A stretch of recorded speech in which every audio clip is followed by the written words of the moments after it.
this computer. Hi, I'm Kurt, and this is Lighthearted. This is a Gauntlet game being run on Gauntlet Hangouts. If you want to know more about Gauntlet, go check out Gauntlet. Search for it in Google. I am Kurt. I use he, him pronouns. I will throw it to someone else so they can say their name and pronouns so people can clock voices. And then we can, introduce your characters too. I am the director. Everyone else is the cast because we are all players in this game. And so I'll throw it to Lauren. Would you like to introduce yourself and your character? I would love to. I'm Lauren. I use she, they. I am playing Ash, who uses she, her. Ash is what I consider a very typical outcast who is very aloof, totally not at all interested in getting close to anyone, definitely not crushing on anyone. Has a rough life of doing school and way too much work, and I haven't decided if she has to bunk off of work to do this investigation. I guess I'll find out once we start playing. But that is me. I see Billy Cardenas is fixed on my screen. How are you, Billy? I'm a little bit irritated about Professor Pfeffer trying to tell me what my whole job and deal is. But Billy's player's name is Barry. Hello. I use he, him pronouns. I brought merch for tonight's game. Hopefully soon available at kurtpots.itch.io, which would be amazing. Now you're on the hook for it. I use he, him pronouns, and so does Billy Cardenas, who is our jock, a cis man, the bro next door, who hasn't quite gotten the full magic picture in his head at El Camino, the El Camino Institute of Magic and Technology. Did I get that right? And it is my friend and my love, Kyle, who is also my former left tackle, who has gotten himself into some sort of magical trouble, getting himself into all manner of grimoires and some sort of dark magic, presumably in search of profits at the new to you car lot. I see Synovia is next on my screen, so I'm going to throw it to Puckett. Hi, I'm Puckett. I use he, him pronouns. I am playing Synovia the Goth, who is currently sleeping with Ash's friend Riley, and also just picked up a customer at the coffee shop where she works. I would actually have to hit the notes to remember the name of the place. What was it? Cafe Nation? Something like that? I believe it was This Caffeination. Yes, This Caffeination, because of the Sisters of Mercy, This Corrosion song, since Synovia is madly in love with Andrew Eldritch. And I think that's pretty much Synovia in a nutshell. Help, she's in a nutshell. And I believe Pearl is next up. Hello. I am Pearl. I use she and her pronouns. And I am the preppy member of this cast, as you can tell, I'm sure. I was teased when I was younger, so I cleaned up my image, and now I'm very into it, probably. And I thought Dr. Pfeffer was like my best bud, and he just dropped a lot of bombshells in front of me and some of my friends, and I thought we had like a cool deal because he's like this eccentric old man, and I'm like trying to play cool that like he wasn't supposed to talk to me in front of my friends. And then he calls us all to this coffee shop, and he like reveals that I have this grimoire, which it's no big deal. I don't know why everyone's making a fuss about it. I don't even really know this like guy at the car shop or whatever that he's trying to link to me. I don't know. It was like a whole scene. And then Billy was like all rude to me last time. At the coffee shop, he was like, "It's not about you, Baylee." So I had to like jet because like nobody talks to me like that. The professor's been saying something about how like casting spells in the book could be addictive and have some problems, but I don't see anything different about me at all. I'm the same happy, preppy Baylee that everyone has always known. It's nice to meet you. It is very nice to meet you, Baylee. And so we're gonna pick this game up. If you didn't watch the last session to get the 411 on what Lighthearted is, I highly encourage that you do that so that we don't go too deep into explaining what the world is. But Lighthearted is a alternate 80s of fantasy, magic, neon, and a lot of feels. I think there's going to be some feels, so that's going to be good. Yes, in just that voice. All right, so I want to pick up at the new to you used car lot. I think we get this. I think we get this like wide shot of the from the street of the like little car lot, and this like beater pulling in and going back towards the auto area. And is there like a big neon sign that says like new to you? Oh yeah, for sure. And I can't. I mean, I guess I work there. I don't own the place, so like Billy, feel free to chime in if like you feel like you have some authority over it. But I feel like the color of this place, it's probably an orange neon sign, right? Like aggressive car sales, vigilant car sales, that kind of emotion. The kind of place where the like 4 sales people start walking towards you is the second you step on the lot. Oh, definitely, yeah. So we've got this thing, and this car lot with this orange light blasting down, and the sun is a little low in the sky, so we've got that like the whole backdrop is this like orange pink sky, and these like long shadows like creeping down, and the new to you sign, it's got like this distinctive shape that's just like casting this dark shadow on the front of the building. And what song do we think is playing as we open the scene? I'm kind of assuming I'm not there for this scene because I don't think I would have gone unless you want me to be. Probably not. Okay. So Unless we find out, oh, so and so said to come to the car lot.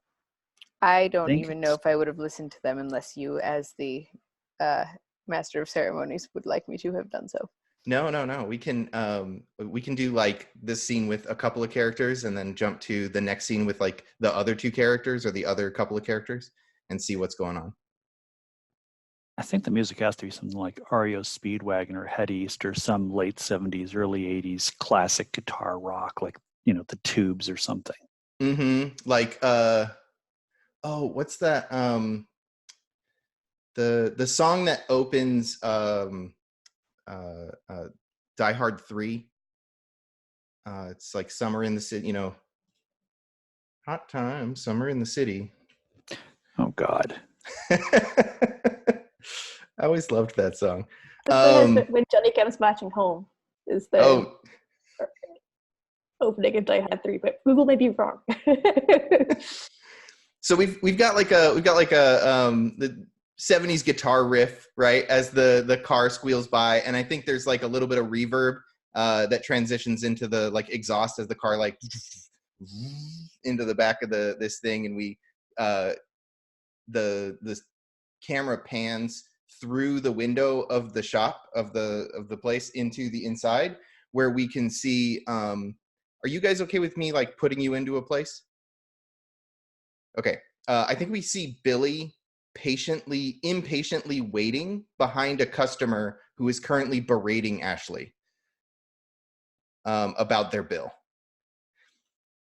And it's just this, oh man, I think it's like, it's like a little bit older guy, but he's sort of dressed in like punky clothes, right? He's got jeans, and he maybe has a chain. He's wearing like a vest, like a leather vest or something like that. And he's like waving this bill at you. And he's like, there's no way that oil should cost that much. And I feel like Ashley, of course, like is blowing an orange bubble, right? Like a bubble gum. And like this he says that thing, and there's like a pregnant pause. It's like she blows the bubble, and then like it pops, and then like she goes back to chewing again, and like is regarding her nails as one does when they don't like their job. And it's like, look, I know you think you can pull a faucet on me because I'm a young like woman, but it's the price of oil. Like, what are you gonna do about it? Well, they didn't tell me that it was going to be so expensive. Like, I want to speak to your manager. Oh. I think like Ash like sighs and like picks up the phone. It's like the like bip bip bip on the landline. And does the manager pick up? Like, I'm guessing they're like they're off like the back office or something like that, or like. Do you actually call the manager, or is this like you're just gonna fake a call to the manager? I think if I can, I would like to fake a call to the manager. Yeah, for sure. Yeah. Do you wanna roll to just like lie to this dude and like have a really convincing conversation about how this is definitely the price of oil? I would love to. Oh yeah, there's definitely like there's got to be some orange light in here, like probably orange and yellow lights, right? To try to like to amp up the car salespeople and to put the customers in a good mood. Definitely. I would love to harness the orange light too. Like, I feel like I blow the bubble and it's like even more neon orange and glowing than before. So before we roll, at the start of a scene, you're supposed to set your emotional state. So since we have Billy and Ash in this scene, we need you both to set your emotional state here. I feel like if I'm at work, I'm probably feeling Ugh. Yeah. It's one color, right? Yeah, so you pick one. So maybe like if you are detached and unfeeling, then that would be violet. If you are sad and remorseful, that would be indigo. If you are feeling aggressive because all this orange light, you could check orange. I feel like if I've got a customer in my face telling me about the price of oil, I'm feeling orange. Okay. All right. So you're feeling orange. Where are you at, Billy? I think that like after I left this caffeination yesterday, I think that it just got into my head that like of course Kyle would get himself into something, and like, why does that old man have to be right? Why do I have to this is my friend. I'm going to fix this. I'm going to take care of this. And so I think I'm red. Okay. Awesome. And if you had any stress, that clears at the end of a scene. So you can unmark any stress that you had. Cool. All right, sweet. So you were trying to lie to this dude or put on your best call to the manager. What trait do you want to use to do that? Oh, good question. What are my traits? Oh, I see. Hang on, wait. Where are my traits? So they're the black bar. Oh yeah, sorry. So they are bod, motor, mental, psych, glam, and sway. Sway is for like lying and persuasion and that kind of thing. But I could see mental here if you just want to like rattle off a bunch of numbers about oil, because this is like something relevant to your job. Or glam if you just want to be like have a lot of attitude. Sweet. I feel like this might be a sway kind of deal. Yeah, I think I'll try sway. Okay. So you're gonna roll sway, and you're also gonna pick an emotion that you feel about this action. So do you feel like you are being clever here? Like, is this a clever ruse? Or are you being aggressive? Like, is this screw you, buddy, I'm not even gonna call the manager? What would clever fall under? I think clever would probably be like surprise, right? Like you were impressed with yourself. Yes, let's do that because I like the idea of like blowing the bubble and it has like blue veins amongst the orange as my feelings mix with this super clever approach I'm taking to lying to this a-hole. Nice. So the die you roll for emotions are dependent on how far they are from your emotional state. So since your emotional state is orange, that one is a D8. Anything next to it is a D6, and all the other ones are D4. Sweet. So So that'd blue be is a D4 D4 right now. blue. Cool. This is going to go so well for me. And then, so do I roll like a D6 and a D4? Yeah, and you keep one of them. Red. I'm just desperately trying to find a book for your party link. Oh yeah, it's in the notes section towards the bottom. The notes tab. There's like a characters and notes, or NPCs and notes. I see it. I'm gonna clear these dice from last game.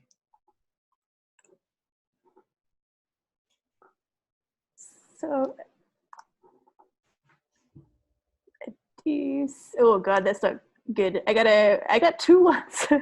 Oh, good. Okay, so that's called Snake Eyes. So normally you would be able to spend heart to re-roll your dice, but because you got 2 ones, you are stuck with it because that's fate. That's all good. So this goes really poorly.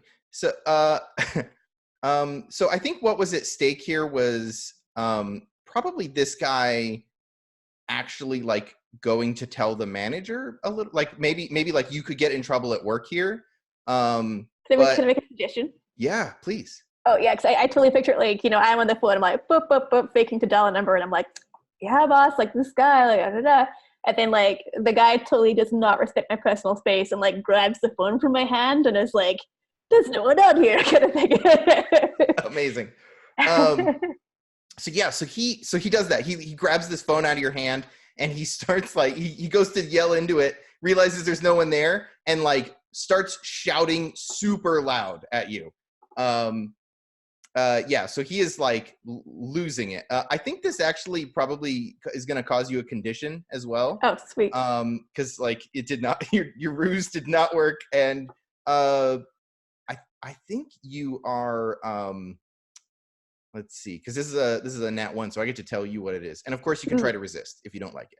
But I think this is going to be. I think you're scared of this guy, like, because he's getting a little, right? Yeah. It's like, isn't it so long you can like handle having an adult yelling at you? Like, yeah, for sure. So that would probably go on. That's probably going to go on like yellow, green. You get to pick which emotion you put it on. I'll put it on green. I feel like this is really messing with like any attempt I will have in future being peaceful. Yeah. Excellent. Scared. Cool. And so if you want, you can try to resist that condition and like, muster yourself or whatever, and not like, I'm not going to let this weird punk dude scare me. So if you want, could try. Yeah. Yeah. So the way that works is you ante 3 heart, and you make a resistance roll, which would be psych for an emotional condition, and whatever emotion you're feeling. Excellent. And the emotional feeling that just stays at default for orange, right? Like that's sort of consistent for this team. You rolled your current emotion, so you would mark stress in it. Oh, cool. Sweet. Yeah, it only moves if you roll a different emotion. Okay, I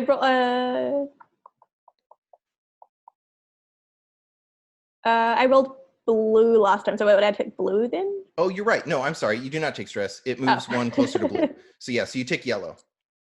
Oh, okay. So I take so it like moves slowly one at a time. Okay, so I take like stress on yellow. Oh no, you take the actual emotion yellow. Oh, okay. So your emotional state changes. It like pushes you closer to the thing you were rolling. Excellent. Cool. Yeah, and I would like to. I'll like to resist this. I think like. Ooh. I feel like I'm feeling pretty like. So I'm personally feeling joyous, right? Or oh god, this is confusing. Yeah.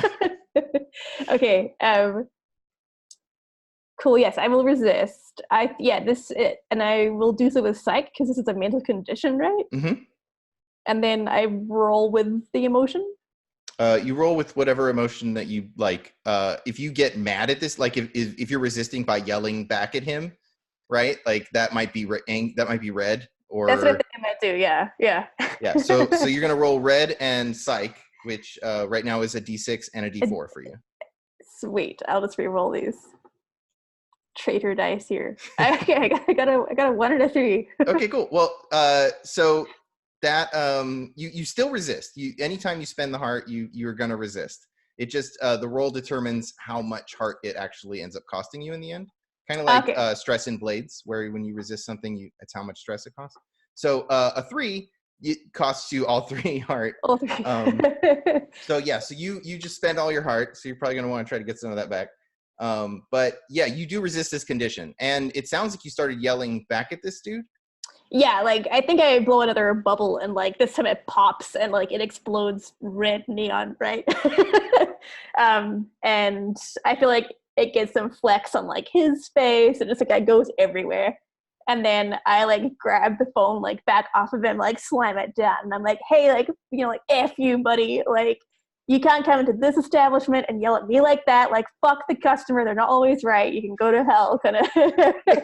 That oil costs that price. And if you want somewhere cheaper, you can go like down the road. But I guarantee you, like, Uncle Freddy's is like going to do you like a dirty deal there. So like, fuck.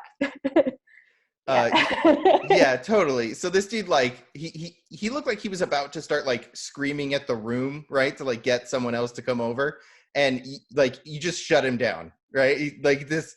How tall is Ashley? I think she's quite short. I feel like she's maybe like average-ish height, like 5'4", 5'3". Like so like this little outcast girl, like but you're wearing like a leather jacket and stuff, right? Yeah, totally. And he just like takes a step back. He's like, whoa, okay, no, you made your point. It's fine. And he like starts reaching for his wallet, like, I'll pay. It's fine. And he throws some cash down on the counter, and he's like, walks away. And as soon as he gets like far enough away, he starts mumbling to himself, like, no. But he wasn't going to say it to your face. It's like likewise mumbling. She pops like a white piece of gum in her mouth because it's like emotion gum, right? And starts chewing again. It's the color that you're feeling. Yes, yeah. Mood gum.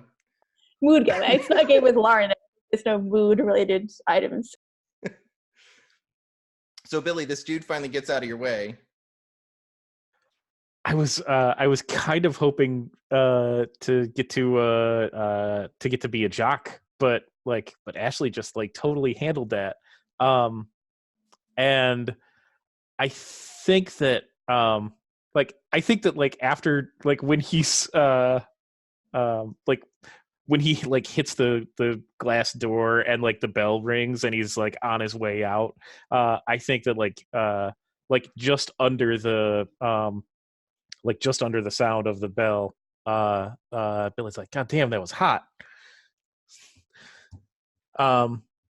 So okay. So I've come in here to try and figure out like what's going on with Kyle.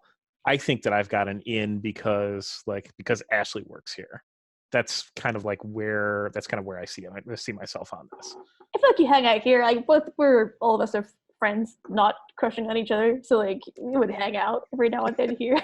Right. Like burning a pot of coffee in the waiting room, like continuously. Totally. Okay. So yeah. So this guy leaves, and I come over and kind of lean over the desk and I'm like, so I have a question about the price of oil.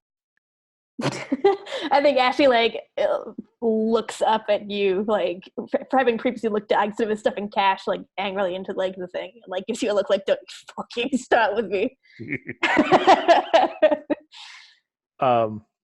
What? And I think I say, so what do you think about what Pfeff and Pfeffer had to say yesterday? Have you seen Kyle up to any shit in here, or? like she sighs and she's like, well, my first thought is like Kyle ought to be the one dealing with that fucker because it's Kyle's shift today and Kyle isn't here. But anyway. You know what we should do? Yeah. We should like when the when the boss is out trying to make a sale, since Kyle's not here, we should go in the back and raid the books. We should see what we can find. Oh, definitely. I guess I either steal the keys, or if I have the keys, we can slip into the back. God, all we needed, all we need is some customers. Are there any customers around at this plate cook? Yeah. So I think somebody walks over and they're like, "Oh, I'm sorry. Can someone tell me about the mileage on this on this Celica? I haven't. No one's come over to."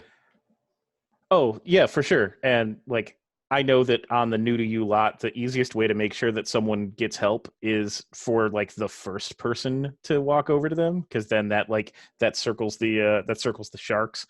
I don't work here, but like I would presume that at least some of the salesmen would be some of the sales force would be like oh shit, that's a sale that I should be making. So I'll be like, oh yeah, the Celica. Hey Ash, can you toss me the keys to the Celica? Oh yeah, sure. I'm like reach into the drawer for like the keys for the lot and we'll throw them at you. And so like I'll take her out there, and just try to get like enough attention of like the sales force, just like get them out of the office and try to come and help her. Sure. Do we think there's a role here? I like roles. Yeah. So. Let's see how this goes. So I think you get to choose what trait this is. I could see glam, but make a case for anything. That's kind of what I was thinking. I was kind of thinking glam. I don't remember exactly what falls into that, but like it sounds good to me. And then for emotion, I think I would like to. I'm sorry. Remind me what happens if I roll my emotion. Do I take stress if I roll my emotion, so you take stress if you roll the emotion that's marked. Okay. And if you ever can't, if you would roll it and the stress box is marked, then you would take a condition instead. Okay. So I know that I can't. Like I've got the condition on orange, which means that I can't use orange. Correct. So like what happens if I do yellow? Like I know that like it's going to move from red. Does it just skip over orange, or does it go land to on orange? So your current emotion will be a die that you don't have access to. Okay, that's fine. So you'll be feeling it. You just like you're ineffective when you try to, like when you're feeling that way. Yeah. Okay, that works for me, because I think that this is like an optimistic approach that I'm taking. So this is going to be like 2d4. It's going to be a total disaster. Cool. And I should mention, because I just noticed your psych is d4. Yeah. So psych is you can take emotional conditions up to half your psych. So you can only have 2 emotional conditions. If you would take more than that, you get knocked out of the scene. Oh, okay. That's interesting. Okay. Yeah. Well, I'm going to roll my 2d4 then. Okay. I think we're pretty low stakes here, right? Like I think the stakes are you don't get anyone's attention and you get stuck like out of social niceties explaining this card to this lady. Can I ratchet that up a little bit? Sure. I did just have Ash toss me the keys, and I don't work here. Oh yeah, you can take her on test drive. Yeah. I think you being caught with the keys could be a problem. Yeah, I think like us being in the car, whether or not she makes it out of the lot, I think is probably a problem, right? Yeah. Okay. No, I like that. Cool. I rolled my dice. I got a 4 and a 1. Oh, okay. So dice explode in this game. So if you roll the highest number, you get to roll it again. Okay. So just roll another d4, and we'll add it to that that 4 that you got. Cool. That is 2.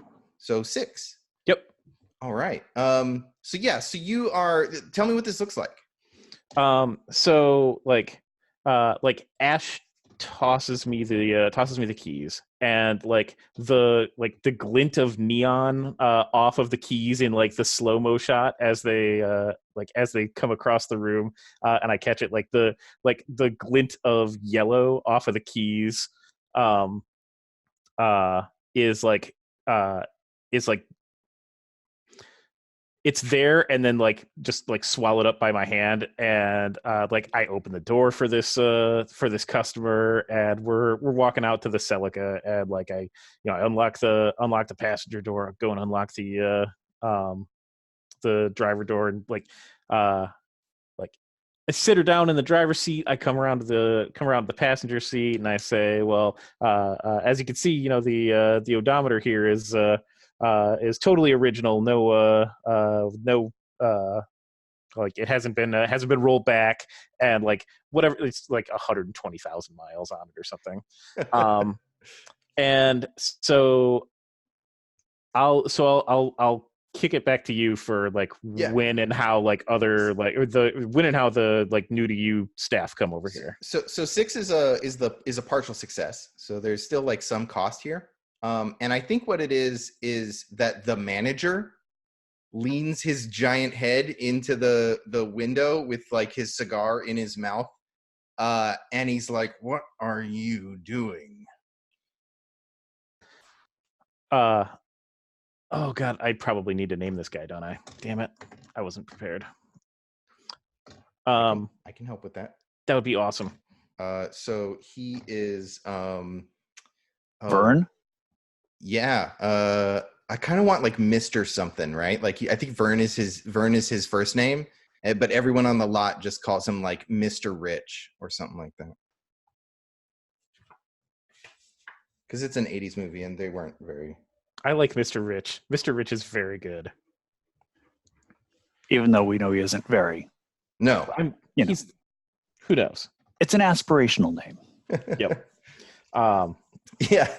And I say, "Oh, hey, Mr. Rich, I'm really sorry. I was just making sure that this customer got everything that she needed. I didn't see anyone out on the lot today helping her.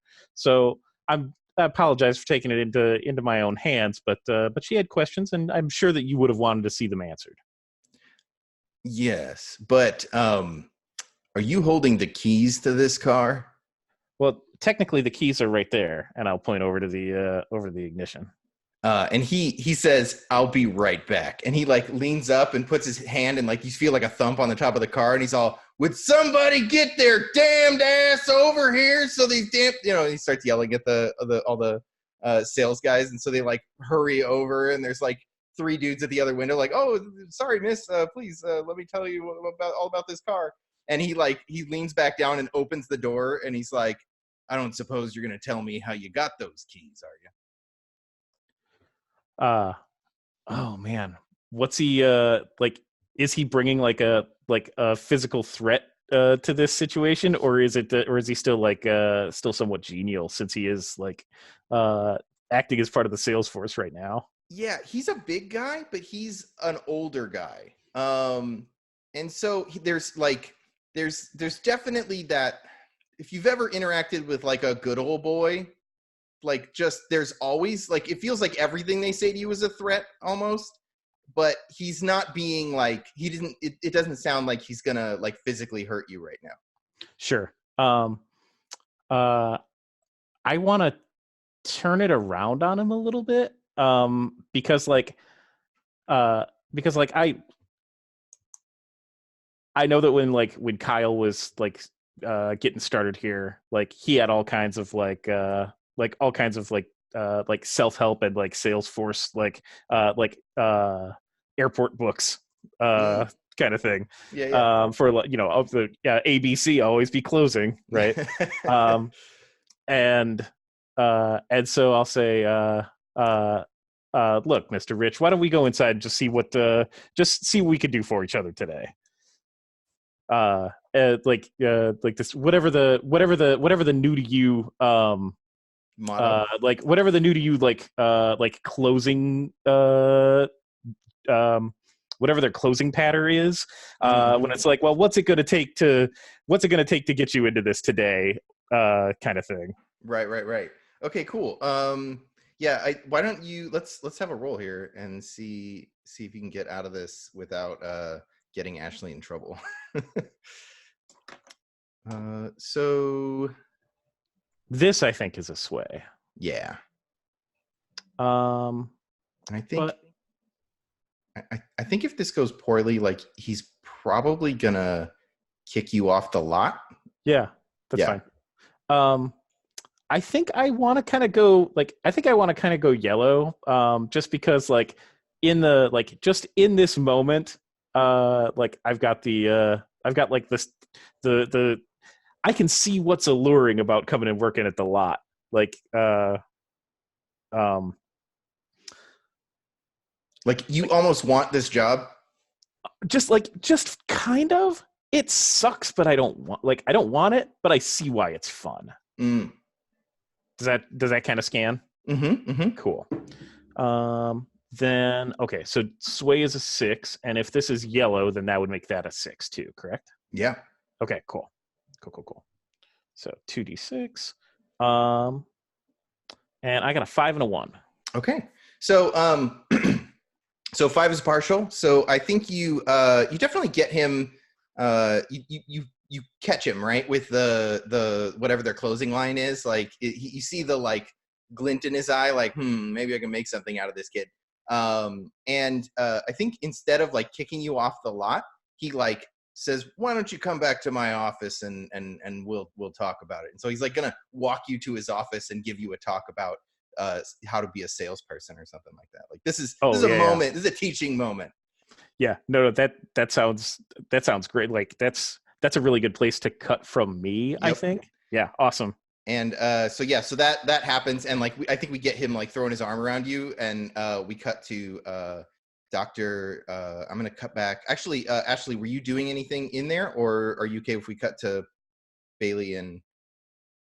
We can get to Baylee and go. I'm okay. Like, I had in mind I could either be in the office already scurrying around, which is going to be awkward if they're heading back to the office. But I'm very happy to cut to Pfeff and Pfeffer. Okay. So Baylee, I think you get a call, or actually, I think you get this, like this letter appears at your door, right? There's like a rapping at your chamber door, and there's like a letter lying there. What do we see at Baylee's place? You're muted. Yes, indeed I was. So you see an odd mix of things at this point. She had a very sort of generic but tasteful apartment, like, not super expensive furniture, but like it all matched. It was all very tidy. But if you were to look now, which you are, you might notice there are more candles than there used to be, and some of the paintings that she had of like pretty sunny days just aren't on the walls anymore, and have been replaced by some abstract paintings that just kind of, like, she would just call them artsy, but you might find them a little bit disquieting if you looked at them for too long. And just a few things like that. Like, if it's just been a slight change of aesthetics from the preppy apartment that she had before. Nice. So you find this letter. It's from Dr. Pfeff and Pfeffer, and it is an apology for overstepping the previous day. He says that he's found some. He has some interesting readings on some of his experiments, and he'd love it if you would come and come and help him. He'd love to make amends. He didn't realize how that would come off, and he feels like he's wounded you. Well, how sweet of him to be so concerned. Is he asking me to come right away or at my leisure? I think it's at your convenience. So I'd like to give him a quick call. Sure. I'm a bit busy this evening, you see. Mm. So I will call him. And would you like me to just narrate the phone call, or would you like to be Dr. Pfeffer? I can be and Dr. have the phone Pfeffer call? if you want. All right, so ring, ring, ring. Yeah, there's like a clattering sound as the like phone comes off the hook, and like something is bumped, and a bunch of things fall down, and some cursing, and finally the phone. Yes. Dr. Pfeffer, I see that you have maintained your colorful way of answering the phone. It's always refreshing. Yes, Baylee. I'm so sorry for yesterday. I did you get my letter? I did. That's why I'm calling. Oh. Yes. And I just wanted to let you know there are no hard feelings. You know, I've been thinking a lot since yesterday, and I've been shallow in caring so much about what my classmates think of me. I have different concerns now, and I just think you shouldn't feel bad at all. No harm done. That is excellent. Thank you so much. And you are right. You have reason to be concerned. If you saw the readings that I'm getting, everyone should be concerned. That is poor news indeed. I'm afraid I can't stop by this evening. I have some plans, but I could perhaps stop by tomorrow and take a look at the readings. Would you like to summarize any of them for me now so that I know what's coming? Well, yes. The number of darkspawn manifesting are off the charts. I haven't seen this many. Not since my younger days. Some dark magic is happening in town, and I fear for the people. Darkspawn, you say? And indeed, any dark magic might cause one of these to show up? Oh, yes, they're quite attracted to it. Well, if someone in our town were practicing arcane rituals out of, say, an evil grimoire, that would certainly be a problem, it sounds like. Yes. We should definitely talk about that tomorrow. Definitely, yes. And I just wanted to commend you once again for how you've handled your own grimoire, and the fact that you aren't using it, and this definitely isn't you. Oh, I'm sure it is not. No, of course. You did reinforce many times through many conversations how dangerous it would be if someone were to delve into such arts, let alone without training, and that it might become slightly addictive to the point that it might outweigh other priorities in someone's life. And who would want that? Are you being a little withholding here? Oh, yes. Would you like to roll to see if he notices? Sure. Let's find out. I'm going to ask you to all imagine that I'm holding my hand phone up just so that I can use it on my computer. Mm-hmm. Is it is it one of those lip phones? Lip phones. You know, the one that looks like lips? Like the top is the top lip. Oh, no. Those are so tacky and gauche. I may not be as preppy as I used to be, but that's not for the preppy girls. My phone was a nice bubblegum pink. Okay, so so if you are lying, that's probably sway. Okay. What are the actual moves in the keyboard? I have the keyboard up. There aren't really moves. Are you asking? Yeah, so it's a little more like Dungeon World-esque, where there's just the one sort of graded success and traits and. To disappoint, but I have never played Dungeon World. So there aren't really moves. There are a few variances between actions, reactions, and resisting, but mostly dice work the same every time. Okay. And I did not mark a mood at the beginning of the scene, Oh yeah. right? So let's mark that. How do you think you were feeling when you got that letter?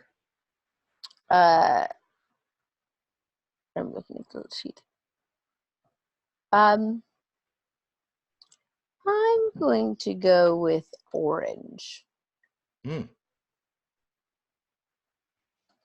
All right. I don't see predatory anywhere on the list, so I'm gonna go with orange. Yeah, orange works for that. So yeah. And then to do the roll, I use the trait. Yeah, so you would roll a trait that makes sense for this. You get to pick it. Sway is usually like the lying one, but you could make an argument for something else. Sway. I don't think I have a very good sway score. You have a D4 in sway. Yeah, but I do have a psych score Mm. that's a little bit higher, and a mental score that's even higher than that. Yeah. So how are you sort of using a different trait to throw him off the trail here? Oh, well, he and I have been such close friends for so many years, you know. I'm sure he trusts me to tell him nothing but the truth. And he's so remorseful already, you know. I don't think he'd be very on guard against such things. So I'm tempted to go for mental because it's the highest dice, but I'll go for psych because I think that's more accurate. Sort of treading on his expectations. Yeah, right. Like, and you know, counting on our previous relationship to kind of psych him out. Yeah. So I roll just the. Sorry, I'm looking at the sheet. So I'm going to work with the table to establish what I want out of the roll and what is at stake if I fail. I think what's at stake if you fail is he's going to come and he's going to show up. I'm willing to take that chance. And what I want out of the roll is for him to just like believe everything I say and leave me alone for the moment. Oh yeah. I have plans after all. So there's a trait and the emotion. Roll emotion. The emotion, I guess I'm using my current emotion. If that's how you're feeling about this lie. So your current emotion is aggressive, right? Or vigilant or predatory, as you stated. So you would mark orange because that's where you start the scene. And if you are feeling vigilant here, then that's fine. You could also, you know. I'm gonna go for the honesty, even though it's not likely to give me a good roll, and say that I'm feeling violet, which is gonna give me a very low score, right? At a D4. Yeah, that's fine. So you're gonna roll a D6 and a D4. So we shall see. I'll take care of him if he shows up. It's all fine. I'm gonna clear the room if that's okay, because I mix up the shapes of the dice and you're all fine. that. Okay. So a D6 and a D4? Mm-hmm. And I'm going to put a check in orange because that was your emotional state. That doesn't seem very good. I got a 4, 2 on each. Oh, so you actually keep one of these dice. So that's a 2. Hooray. If you keep that, the stakes will happen, but you gain an XP, or you could spend a heart to re-roll.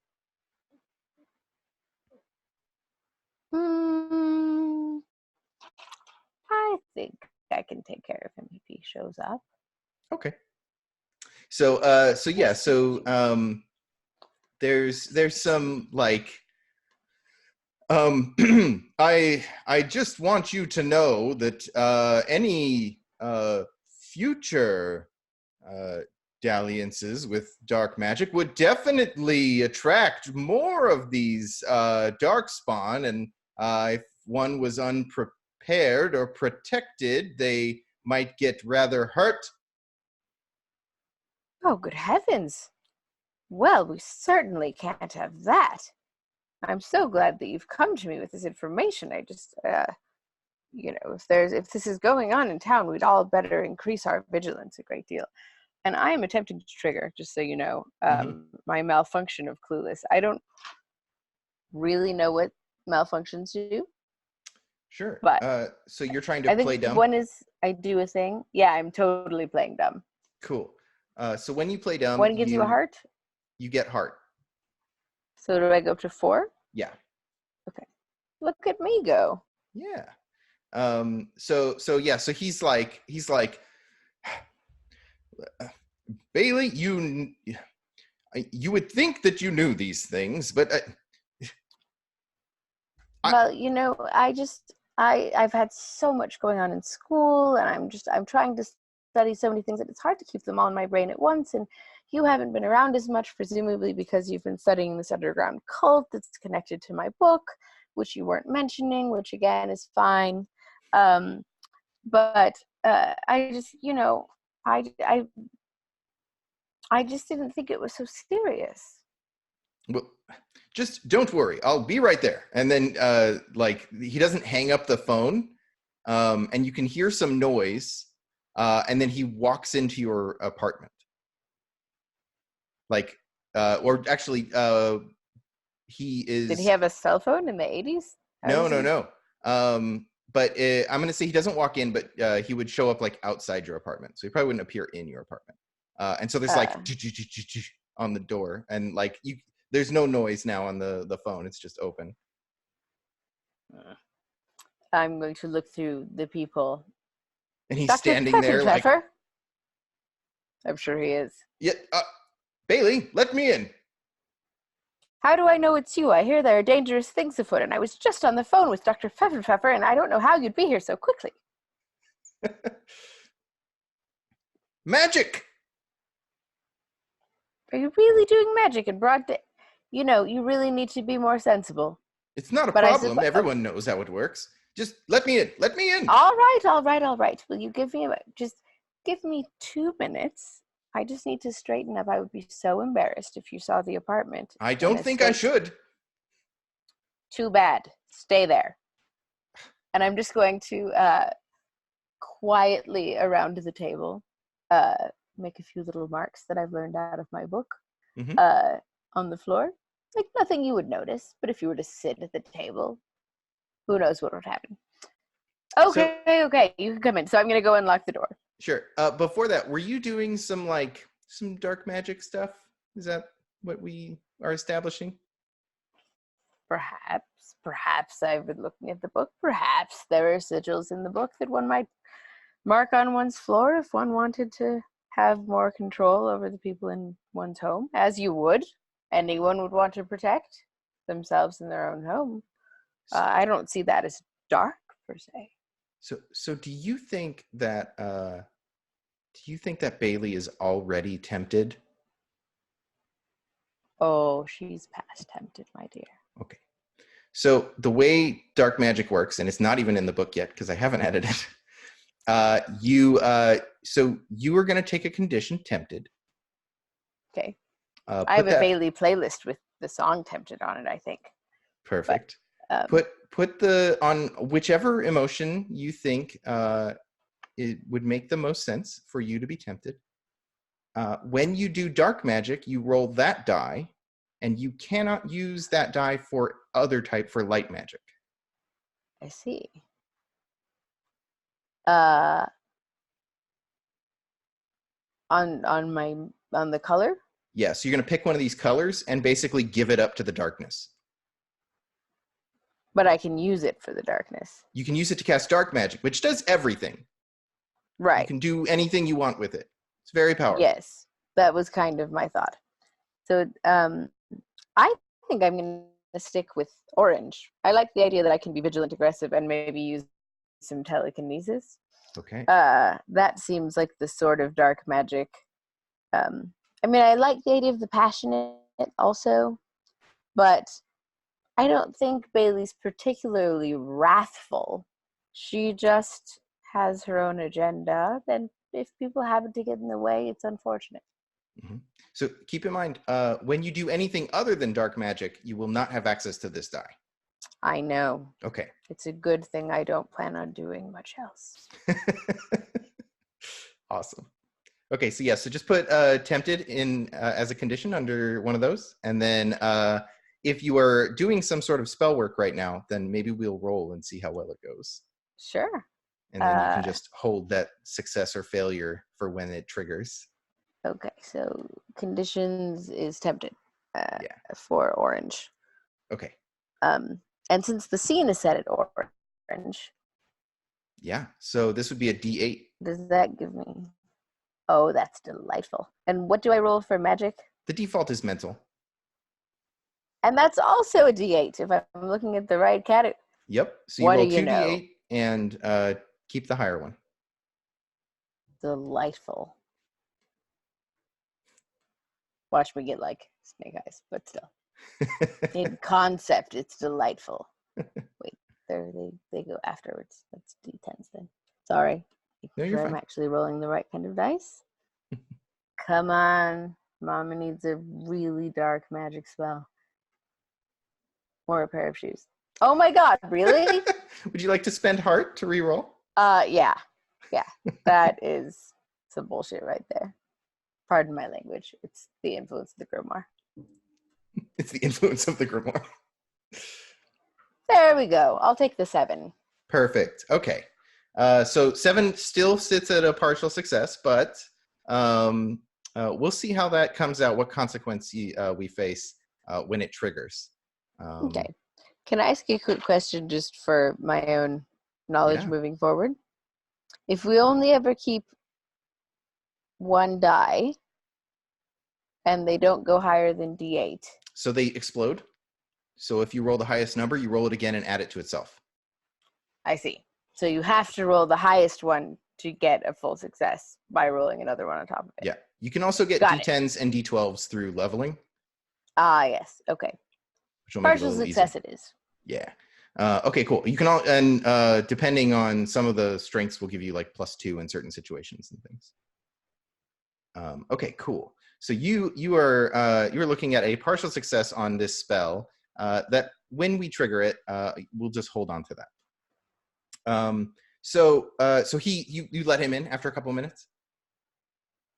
Yeah, very quickly. I think, I've been sort of obsessively studying this book for a while now, which is why I'm as far along in being tempted, as it were, as I am. Awesome. So these are like some pretty simple early on sigils. And I think I just, I probably keep something sharp on me all the time at this point. Just like a small dagger with some incantations, nothing serious. Yeah. So if I needed to carve very small sigils in my floor, it really would not take me very long at all. No, and I wouldn't want to keep him waiting. So I rushed to the door and I'm so sorry, Dr. Pfeffer. I was studying last night and there were papers everywhere and I didn't want you to see the place like this. Or like that. So I just had to straighten up a bit. But come in, please show me your findings. I'm very concerned. Thank you. Finally. I've just been so concerned about you. And he looks you over and you see there's there's something in his eyes, right? Like he sees you and he's clocking something. Like he's doing that thing when he looks at an equation or a rune or something. Like he's looking at you and he's thinking, and then he sort of like steps aside and he says, no time. Here, let me in. And he like moves into the room and he says, I'll show you what I mean. And he does like a little motion with his hand, and this little like crosshatch thing of blue magic starts to like show up in his hand, and he like pushes it out and it like into the room, and this like illusion of the city, like the grids of the city show up, and there's all these little like dark spots like popping up all over the city, and there's a whole bunch kind of near you guys, and also a bunch near the car lot. Oh my goodness. This is so... I think I need like a glass of water and to sit down. Do you think you could move your projection to the table and I'll just grab some water and we can sit at the table together And I this is so alarming. There's so many of them. I don't know what we're going to do. I think I don't, I'm overwhelmed. If you just have a seat and set up the thing so I can look at it, because I know even though it's scary, like, we have to face our fears. I'm just going to grab some water. Do you want some water? I think this is where that consequence comes in, and he puts his hand on your shoulder, in like a parental way, and he looks at you and he says, "Baylee, don't do this. It's you can tell me if you're struggling. You know that, right?" Of course, I'm telling you right now that I'm struggling. This is overwhelming for me. That's what I'm saying. Perhaps maybe you should find me your grimoire.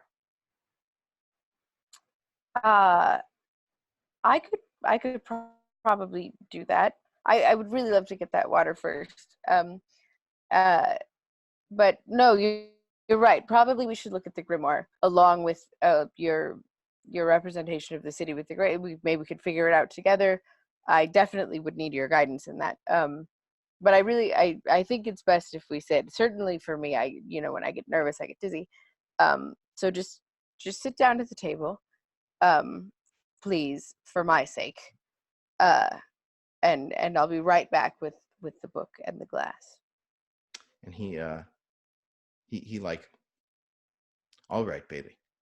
And he like goes over to sit at the table, knowing, like, you can tell that he knows something bad is going to happen, but he goes and sits at the table anyways. I will come back with the water and the grimoire. There is exactly one spot at the table that does not have a sigil under the chair, and I'm going to sit in that chair. Okay. So what happens to poor Dr. Pfeffenpfeffer? Nothing yet, unless he's trying to get up. But first, I would like for him to. I'm genuinely concerned, and this is all very overwhelming. And I would like for him to give me all of the information he has, so that I can be prepared. Of course. Of course. Yeah. So he tells you all about what he's been researching. He's definitely sure that Kyle's gotten himself into something big, and there's someone's given him the book that he's been working from. It's that certainly wasn't me. As you can see, I have my book right here. No. I know it wasn't yours. There wouldn't be so many dark marks around your house if you hadn't had your book. I fear they are drawn to it, and what comes of it. To the book. Mm-hmm. Whether or not anyone's using it, probably. Yes. Okay. But so unfortunate. It is definitely. But someone has to be. Someone has to be testing Kyle, because he's not the type for it. He's not the right kind. And so they're definitely pushing outside of their bounds, as it were. And I'm a little concerned, actually, that they may come for him soon. If I come for him and they, like, I operate by this nouns before pronouns rule. It just helps me keep things straight. So who are the they in question? Did you tell Dr. Pfeffer about the thing that tried to take the book from you?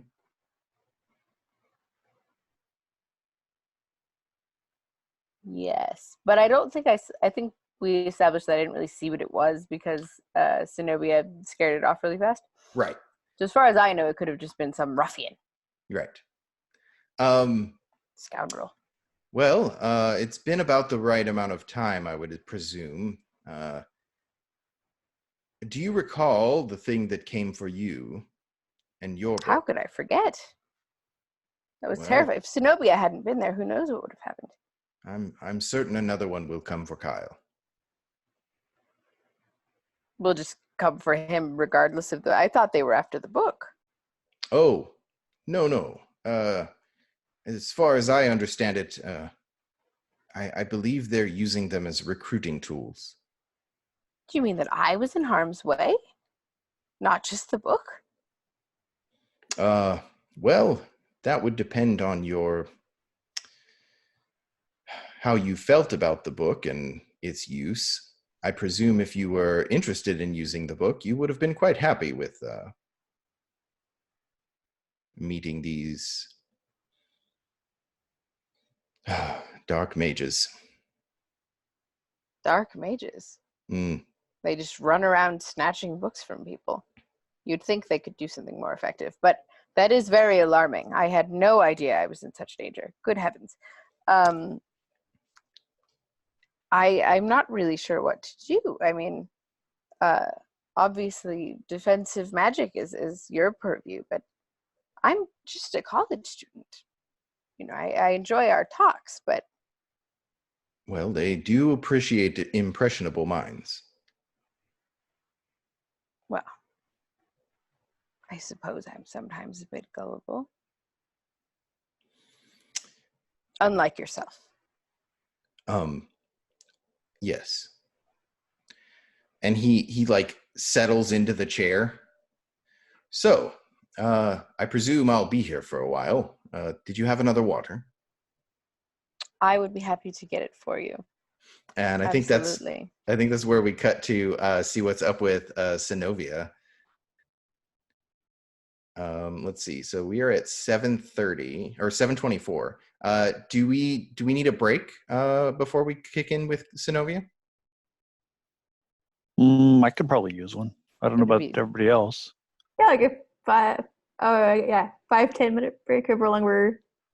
Come back at the half hour? Sure. Yeah, sounds good. Okay, cool. I will pause the meeting. And we're back. So we're going to pick up at Crystal's. We've got, with Synovia, Amethystia is leaning on the counter talking to Synovia, and there's some like middle-aged mom sort of in the, looking at crystals and, checking out beads and things. Synovia, what song is playing in the shop? So we're like shooting for what time frame here? 86, 87-ish? Yeah, it's like 87. Okay. So it's a little too early for New Age to have really taken off the way that it would in the 90s. But Amethystia knows better than to have the music that she likes playing in the store because it scares off the customers, like the 30-something soccer mom who's browsing and off in the back. I think she's playing Tomita. It's basically he was basically a Japanese composer, just did stuff that we would subsequently consider New Age. Mm-hmm. Or I'm not sure if I'm pronouncing it right, but Jean-Michel Jarre. Not ringing a bell. Okay. No, but like NES type not stuff. NES-esque, like with very some, much like kind of proto-electronic, but not EDM. Mm-hmm. If that makes sense. So like kind of only vaguely experimental, but like the electronic equivalent of easy listening. Okay. Nice. So I like it'll it. make more sense if I can actually find something, if I can find an example of it. Sure. So anyway, continue. So she's leaning there and he's talking to you and she's like, so did you hear that Das Bunker's having a secret concert tonight? Really? Mm-hmm. Supposedly they're, I don't know. Do you think you think I could just set the coffee shop on fire? Would that be an excuse to get me off work? I mean, would the customers notice? Maybe if they were in there. Oh, true. But I mean, you could probably just like sure I care about that. Yeah, you could probably just like bewitch the place. Just like put something on the door so that people forget they were meaning to go there. Usually I have to give them the coffee to do that. Oh, maybe. Yeah. I could help you with something. You think you could just... Well, no, you probably want to go too. Damn it, I was going to ask if you could just take my shift for me. Do you have, do you have like, is there some leverage here? Like, did you do something for Amethystia where you could be like... I'm not going to do that to my friend. I mean, she wants to go too. The entire point is that we should all be able to go do what we want to do, when we want to do it, how we want to do it. Kind of like a Twisted Sister song, but yeah. I don't know. Call that guy. What's the guy that works there? I don't remember his name. I can never remember that guy's name. Corey. Oh, Corey. Yeah. Call Corey and just, get him to take your shift. Oh, come on. The way you said Corey, you means he's not going to take the shift. That lazy little shit never does anything unless he's basically ordered to do it or blackmailed into doing it. And I already used up the last good bit of blackmail I had on him. Ooh, yeah. I mean, we could just, make him do it. Just make him think it's his idea. I mean, it's just a shift. He's going to get paid.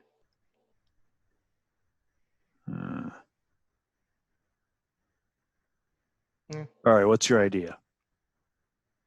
All right. So here's the thing. He's kind of into me, right?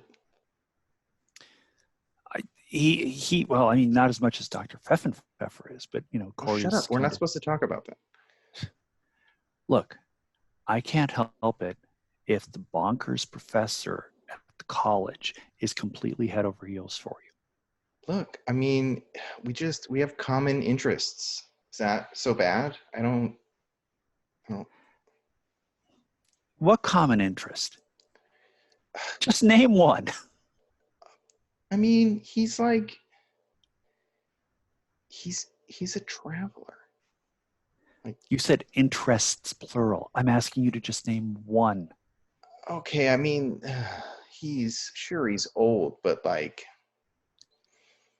he's agile. Just stop. That's gross. I don't want to hear anything about it. Oh, I mean, come on, you asked. I'm getting older. What you want to do, what you do. I mean, that's no shame. No what shame. Am I gonna do? Just run this crystal shop for the rest of my life? I gotta settle down sometime. Yikes. Right now, I want to pour myself a cup of coffee so I can forget the last 5 minutes. And I think that lady comes up and she's like, "Oh, how much is this?" And she just looks over and she says some outrageously expensive number, and she's like, "Oh, well those are actually found in the hills of some She starts naming exotic stuff, and she's like, "Oh yes, they're very rare." There's you can see the box of them behind the counter. She's like, "I mean, I don't know if I could even part with that one specifically." And she the lady's like, no, and I have to have it, and drops way too much money for it. And the bell rings, and we cut back to your face.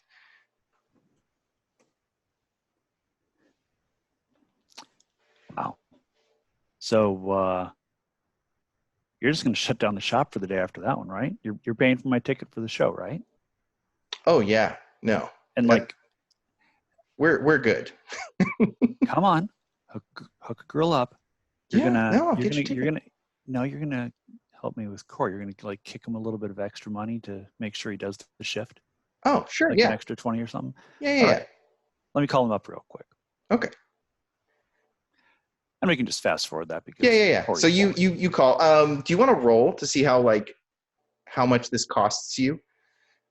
Oh, why not? Since you're pushing people to roll tonight, we can do that. I would love to roll. All righty. So I think. We need to know what your emotional state is. I was looking at that. I think I'm somewhere between yellow and green because I'm optimistic and kind of trusting right now. But there's no middle ground for that, is there? No, you kind of have to choose yellow or green. Well, I'm going to choose green then because I want to get green out of the way. Yeah. So, yeah, I'm feeling green right now. Okay. And how do you feel about this call with Corey?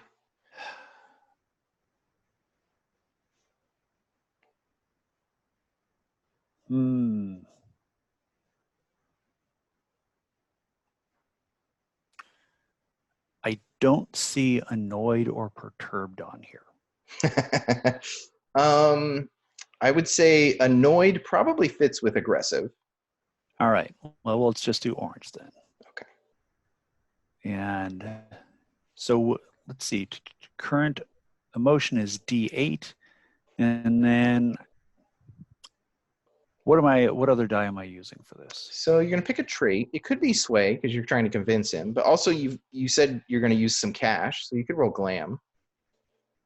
All right, Just let's throw roll a little extra cash his way. 1d8, 1d6.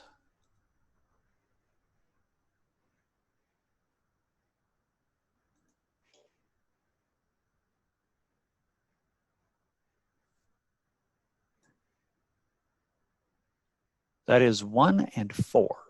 All right. Do you want to keep that roll? Well, what does that roll get me? So that'll get you success at a cost. So We're already giving the bastard extra money. because maybe it costs you like a little more. Like maybe it's like a condition on glam, right? Like it hits you in the wallet a little bit. Well, Amethystia is paying for it anyway, so why not? So maybe you get to take the condition busted on glam. Busted. Why not? Awesome. Alrighty. But he agrees to do it for like an extra 40 or something like that, or something that's like enough to sort of strap a college student. You know, all that little asshole was going to do was stay home and play Nintendo anyway. I don't know what his issue is. He can make money. Whatever. Hey, do you want to see this concert or not? I heard they're filming. They're doing a hollow video for it. Yeah. Well, come on. I just like called off of work and broke my wallet to go see this. Yeah. Don't worry. I'll cover your drinks all night. Really? Yeah. And what about Riley? You gonna cover her drinks? Okay. Look, maybe if you weren't giving me so much shit about the old SO, then You should invite him. We could do a double date. I mean, come on. You said you have common interests. This is got to be a common interest, right? Yeah, he has been talking about Das Bunker a lot. He gets these like mad rambles, I can totally see that. Yeah, and he does talk about Das Bunker a lot. Maybe he wanted to go. Yeah, I'll bring him. Okay, I'll call up Riley and see if she wants to go. Okay. Cool. Do you want to do the call with Riley, or do you want to fast forward which do you think would be more interesting? I think, you know what? Let's cut back to Ash and Billy, and then we'll come back to the call with Riley. I know one thing that I would like to do is to kind of connect up with everybody else, because right now Synovia is like off in her own little thing. And the thing with Dr. Pfeffenpfeffer might actually get her dragged back in with what's going on with the main storyline. Mm-hmm. So, yeah, I think there's going to be like they're trying to find Dr. Pfeffenpfeffer. Amethyst is going to ask for some help with that. Gotcha. So that's how we'll bring you two back together. Okay, so let's cut over to the car lot real quick, and then, or you know what? Let's see. Yeah, let's do the car lot. And then we'll cut back to Synovia and Riley. Okay, so that happens, right? Like this call with Corey happens, and like the phone hangs up, and it cuts back to someone picking up a phone and taking a call at the car lot. And then like we see the camera move over a little bit, and Ash is in the manager's office. I had an idea. If Billy and the manager are coming back to the office, is it possible to do like an invisibility spell or something like that to be like, oh shit, and then like yeah, you could try to put like an illusion on yourself, so like you're doing an illusion of your background kind of thing. Oh yeah, that'd be super cool. This feels very weird for Ash because she's not used to fading into the background unless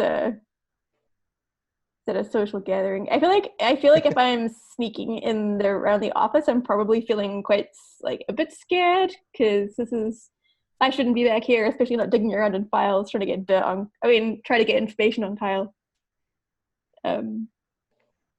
Yeah. So if I look through like the window that looks out into the lot, I see like Billy and the manager approaching it. Picture that like oh shit, and then like trying to cast some magic. Start hurrying. What are you looking for? Um, good question. I feel like any files on Billy, like if Billy left if there's any notes from Billy to someone else, or that's like anything that Billy, Kyle. If there's like anything like Kyle's address, just info on what may have happened to Kyle. Sure. I guess. Okay, cool. So let's roll to see what you find, and then we'll sort of like. I think what's at stake is the manager catches you rummaging around in his office, but also there's something else coming. You may trigger that as well. Oh, cool. I feel like I'm feeling optimistic about finding information on Kyle. I feel like Kyle was perhaps last seen before he left work. That sounds convenient. That's a D4 for yellow. And I feel like this is I'm just double checking the traits and motor skills for like doing this kind of quickly and Yeah. effectively. Oh good, this is not gonna go well. That is 2 D4s. Oh good. I got a 2 and a 3. Okay. You can keep that, and you get some XP, or Yay. you can spend a heart to reroll. Oh, you're out of heart. I have none heart. Yeah, I keep being rude to people, but they've already provoked me, so it doesn't count. So that's that is a 6- result in the common parlance, and so I think what happens is Billy and the manager are walking over, and you've did you say you threw up an illusion like to start this scene? Yeah, I'd like to I don't know, sprinkle some fairy dust over me, or like take out wands if we have wands, and like sort of itch out my physical presence so I blend into the background. Nice. So you've got this illusion up, but they definitely show up and see just like papers like going out of a thing. So like there's just it looks like one of the filing cabinets is just sort of exploding. And so the manager is got his arm around Billy, and he's talking to Billy about I think you do all right here, kid, and all that. And he sees this stuff. He's like, what the damn hell? And he runs, like he starts running into his office. And I think he just like he doesn't see you, so he just runs into you, and he's gonna like knock you over into the filing cabinet. Nice. So that like sort of bodiless like grunt as I careen back into the filing cabinet. And... I think that's going to give you a condition. So it'll be a physical condition. On like I think it's like you get hit into the side of the filing cabinet or something like that. Excellent. It's like bruised or something like that. You can go with bruised. Or yeah, I don't think it's like it's not like a broken limb or anything. It's just like rattled or bruised or rattled's like that. Probably a good one. Yeah. Okay, cool. And which emotion do I whack that on? Is it so you can put it on since it's physical, you would put it on one of your traits. Oh, a trait. Oh, okay, cool. I feel like I need to look at the traits again. It's probably either bot or motor if it's like I have a sore knee or elbow or something like that. Like you're not moving as fast or something? Yeah. I'll put that on motor. Okay. Cool. So Billy. Yes. So he that happens. Billy, what do you do? Okay, so I've marked my my emotion for the scene. I've chosen indigo because like what was kind of like joyful and like I might be able to get myself out of this like very quickly turned like once the reality set in of like he's gonna be asking me for like my social security number so that he can put me on payroll. So yeah, I think I go sad, remorseful for that. And like Mr. Rich has like kind of like barreled through the barreled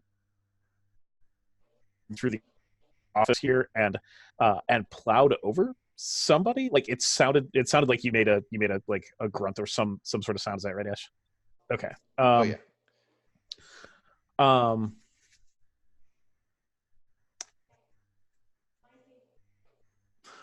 Would I have a sense that you would be like up to some shit? I guess I'm assuming we sort of coordinated some kind of like, oh, I need to go check out like to see what Kyle was up to before on his last shift before. Yeah, like I was trying to surmise it's me. Yeah, like I was trying to get people's like attention outside to like go and do some stuff, but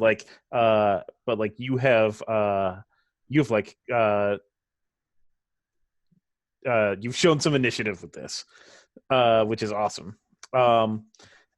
And I think what I'm gonna do is I'm gonna come over to where I think you are, and just kind of like I'm gonna take a knee, because of course I have to, and I'll just say I don't think that he saw that it was you. Are you okay? And I feel like it's like a sort of pain, like I'm fine, like under my breath, like I couldn't find anything. Stolen, get the files, like we can't leave empty-handed. This is like I'm picturing this like sort of TV show-esque, like as soon as we're underneath like the desk height, the boss can't hear us. Yeah. Absolutely. It's like, okay, sidebar, and then he just ducked below a desk, and suddenly no one can hear. Yeah, totally. Amazing. And like, I think what I want to do is, this is gonna be the worst. Yay. Like. So, like, I'll say, like, I really didn't want you to get hurt. Like, I didn't want Kyle to, get anyone else, cause any trouble, or like, I really just want to make sure that he's okay. And it means a lot to me that you're helping me with that. Yeah, well, I like you, so of course I'm going to help you out. Are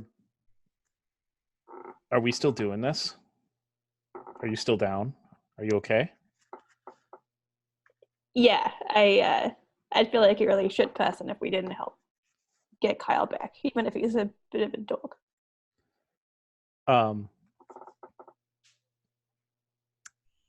Yeah, I love him. Thank you. You're welcome. We can only find him if we figure out where the crap he was heading to or what he was doing at the end of his shift. And I think that what I want to do, and Kurt, I'm just going to check. Does that count as opening up to a friend? I haven't gotten any XP, and I need some XP here. Absolutely. Okay. I just tell myself the two for being vulnerable to someone and saying I am a shit person and I will help you because I don't want to be shit, and also that I like you. Yeah, that definitely triggers the big girls don't cry. Awesome. So I think that what I want to do in order to try and get us free access to the rest of the office, since Mr. Rich is just like kind of like holding himself up in there, is I want to do something. I'm in Indigo, and I kind of want to use that because like I see we've got enchantment in there, and kind of like I'm thinking of enchantment in like kind of the like I'm gonna expose my trad roots. Like I'm in like the very like Dungeons and Dragons realm with enchantment in terms of like convincing someone that it's their idea to do something, kind of thing to get someone to do something that they otherwise might not. I want to make sure that yeah, I think I'm in the clear there. And I think that what we'll do is like I'll go back up to the front and I'll say, Ash, what's the number to the back office?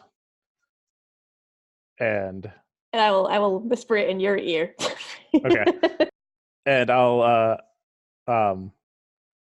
dial it. And what I want to do is I want to convince him that that he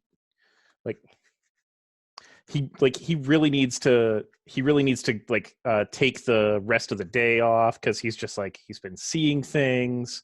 And so I'm going to I'm going to call his office and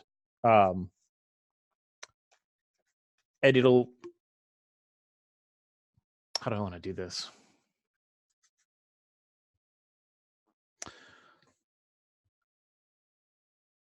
I think I want it to be like a cold call of like a telemarketing service, just like advertising mental health services in your area, just to like plant that seed, and say like, did you know, like have like part of the quote unquote automated message be like, did you know most employers allow you to use a sick day for mental health days? So yeah, that's what I'd like to do to try and make this happen. Is that something that the magic in this would do a thing? Sure. Yeah. Cool. So you're gonna try to. I want to plant the idea in his head that like I really need to give myself like just a little bit of time and just like I'm just gonna take the day off. Like most workplaces can most workplaces should allow for reasonable amounts of sick time, even when you're the boss. Yeah, I think the I haven't imagined magic working over the phone. Okay. But you are definitely like in his vicinity. So if you're just like putting out vibes and then using the phone as like the trigger for that, right? Like the verbal component. The verbal component, as it were. I think that's fine. It might be a little more difficult though, because you're not like face to face with him. Okay. Yeah, that sounds good. And I mean, there are all manner of other like customers and staff here that you could complicate my life with when I blow this roll. Oh, I know exactly what's going to happen if you blow. Oh, perfect. Yeah. Okay, so I think that this is probably a sway and probably like sitting right in Indigo. So I'll mark stress for the Indigo. And it's a D6 and a D8. If you are doing magic, Indigo is enchantment. So it is Indigo. Okay. But with magic, it's mental, right? No, you can use sway, but you're stuck with the color that fits it. Oh, okay. So you have to use it's instead of my using mental's like your too, so okay. Yeah, it actually is your thing. So okay. And whenever you cast a spell, you have to mark stress. I don't think we've been doing that because you guys are too funny and good. So I haven't been paying attention to the rules much, but you're supposed to mark stress when you cast a spell. It's afterwards though. So okay. If you already have stress on Indigo, right? No, I just marked it. Oh, okay. So, so that would trigger after you make this roll. Yep. Okay. So I'm gonna roll a D6 and a D8. Perfect. And that is a 4 and a 5, which statistically is a pretty average roll on this. Yeah, it is. I've got heart to spend, so I'm going to spend. I want to spend a heart to reroll that. Yeah, do it. You always keep the better roll unless you get snake eyes. Oh yeah, I mean, like statistically, that would be hilarious, though. Yeah. Okay, a 4 and a 1. That's That is strictly worse. What the hell? I'll spend one more. Spending it. Yeah, you can Yeah, keep I'm going to do it. Daddy needs a new pair of grimoires. It's a 2 and a 3. Wow. I'm just gonna keep going with this. Yeah, I should have stuck with the first thing, but you know what? I mean, you 5 is your best number so far. Oh, you got there we go. Oh, a 6 they and an both 8. exploded. So roll 2 more, and we'll add them both to the. Okay, 1d6, 1d8. Okay, so that's an 11 and a 13 or a 15. Okay, so I'm assuming you're going to keep the 15. I'll keep the 15. That sounds good. So a 12 plus is great effect. So that's like a crit, right?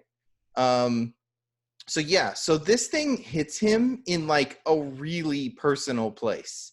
And I think he sits down in his chair and he's listening to the message.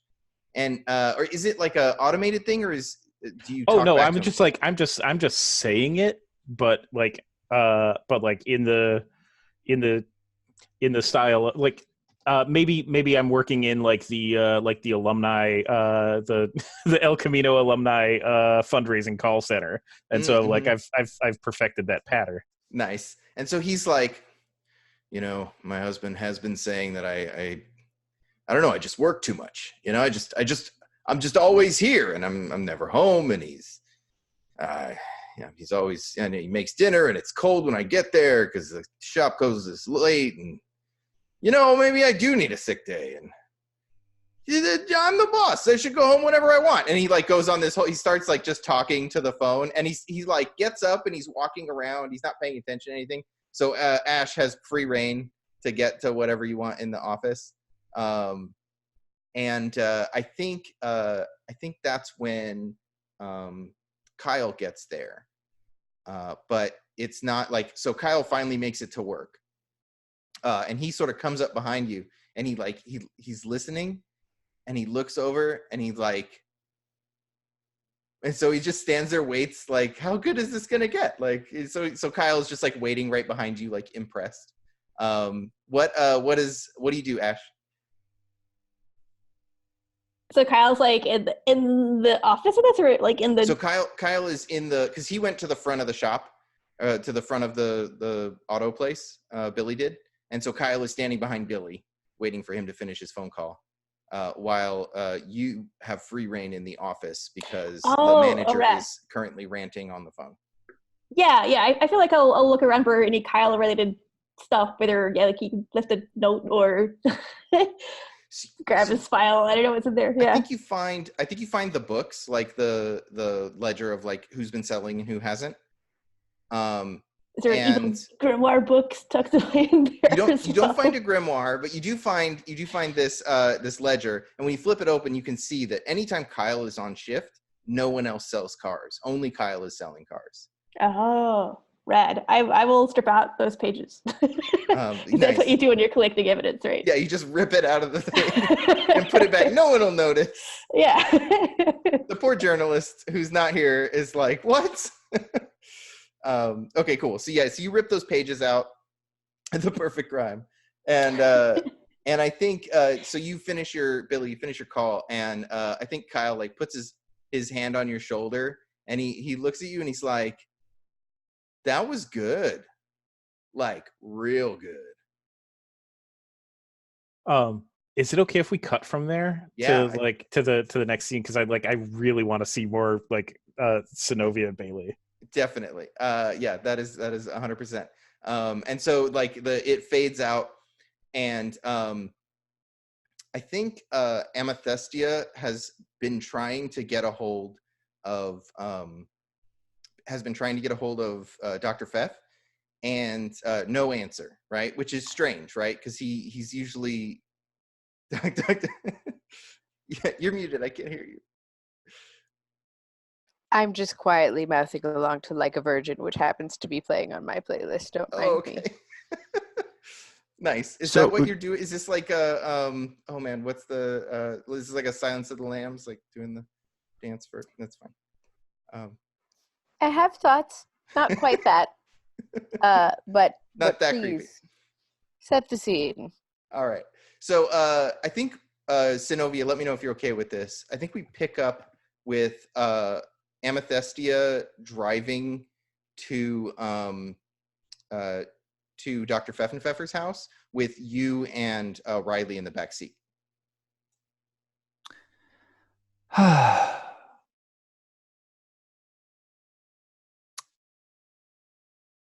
It's really nice that you're doing this for us, Amethystia.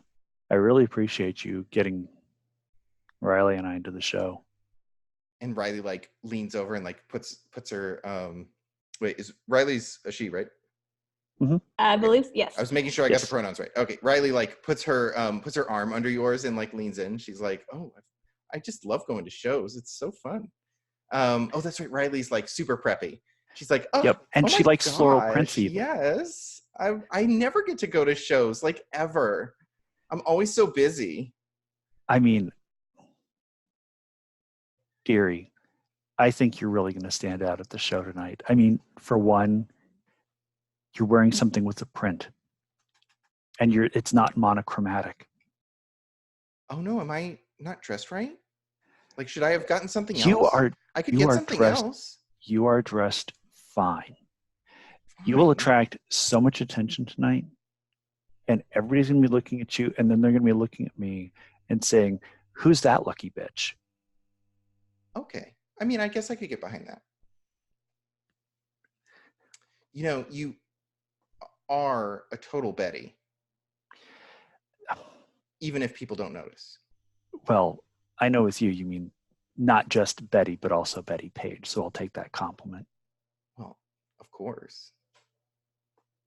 You're And just so there's like cute. an audible eye roll in the front seat from Amethystia as you guys pull into the parking lot outside of, or the driveway outside of Dr. Pfeff's house, which I assume is just the Doc Brown's house from Back to the Future. That's what I assume. Yeah, it's just like a big hangar. And she like goes and the door is open. Like the door is just left open.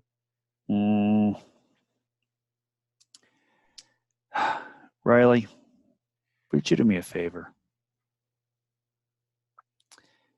Is there any anything. chance that you could go to the car and make sure it's running just in case we need to leave here quickly? Oh, for sure. Okay. Thank you, sweetie. And she like bops back over to the car and like slips into the front seat. And there's, I don't know, what does Amethystia drive? Is it like a hearse? I'm thinking it's probably something like a 6'4" Impala, but it's black, but it has like deep purple crushed velvet interiors. So like not the sort of fabric you want to spill anything on if you're like having a soda while you're driving, but it just looks really plush and really cush. Perfect. So yeah, so she jumps in and like her like floral print is like clashes against this purple, this really dark violet. It does not clash. You take that back. She's I'm an angel, and I sorry. will fight you. Okay, so then she's wearing something. She's probably wearing like white with like a floral print, right? Something like that. Like, Okay. you know, floral print. I mean, it's like a silky blouse, and there's probably like some sort of sarangi wraparound type thing with it, or you know. Yeah. So she like melds into this thing, this comfortable chair, and fires up the car to life, and sort of fixes the thing so she can check her face. As Amethystia busts out the door, and she's like, "He's not here." Right. Location spell time. You remember how to do those, Amethystia? Tracking? I mean, Location. We don't need to track him. We just need to know where he is. oh, Unless he's sure. moving, in which case we need to do tracking. But Right. Yeah. No. Okay. Yeah. I think I remember that from like I was like junior year, right? And so she like breaks out a like some notepad or something so she can like jot down some notes to try to like figure out what the proper shape was to to figure out a location spell. Are you going to help? Oh yeah. Now is this conjuration or enchantment?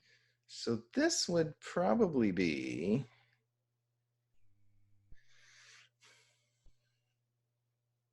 I would say it's probably enchantment because you're trying to lock onto a person.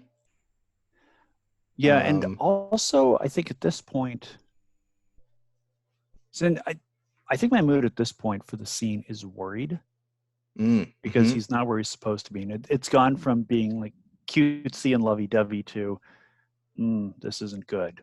Right. So what color falls in it? Does that fall under? Probably blue because that's scared. All right, so emotion is blue, and the actual spell is going to be indigo, correct? Mm-hmm. All right, so that means current is D8, so that would be adjacent would be D6. Correct.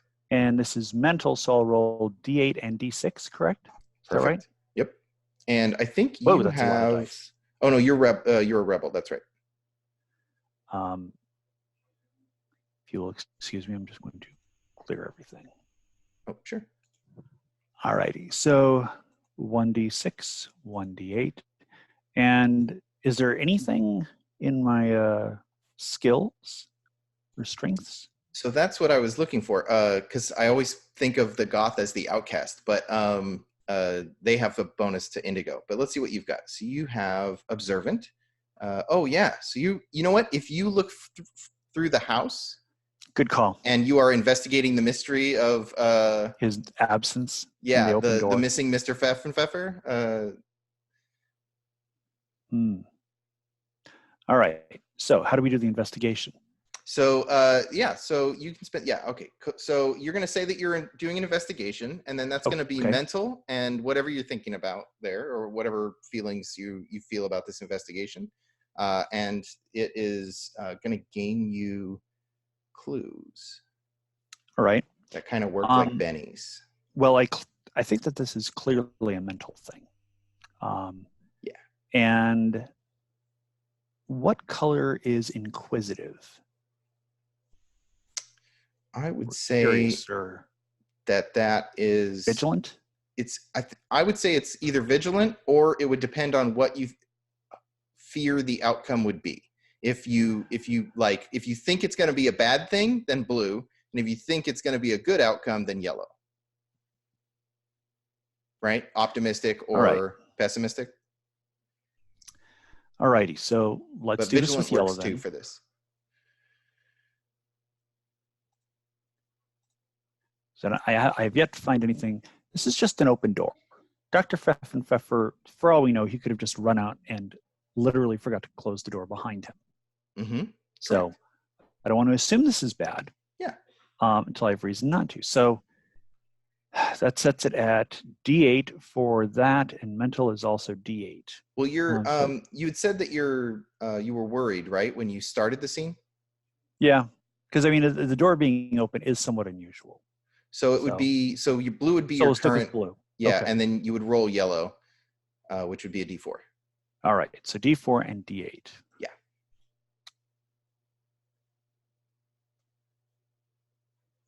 Let me open. And that gives me a 4 and a 5. Okay.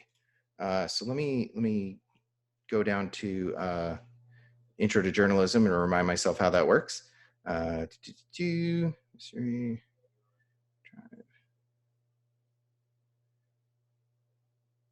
Oh, so you gain a clue anytime you investigate a mystery. So you just gain a clue.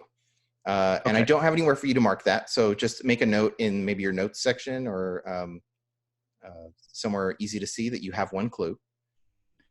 All righty. I will note that down on. And now that you are investigating the mystery, you can spend clues to re-roll like heart. So now when you do this tracking spell, if you want, you can spend a clue to re-roll. All righty. So do we need to say what the clue I found is, or? So I think what you found was the I think you found the phone off the hook. And right next to it was several drafts of a letter of apology. But they don't really say who to.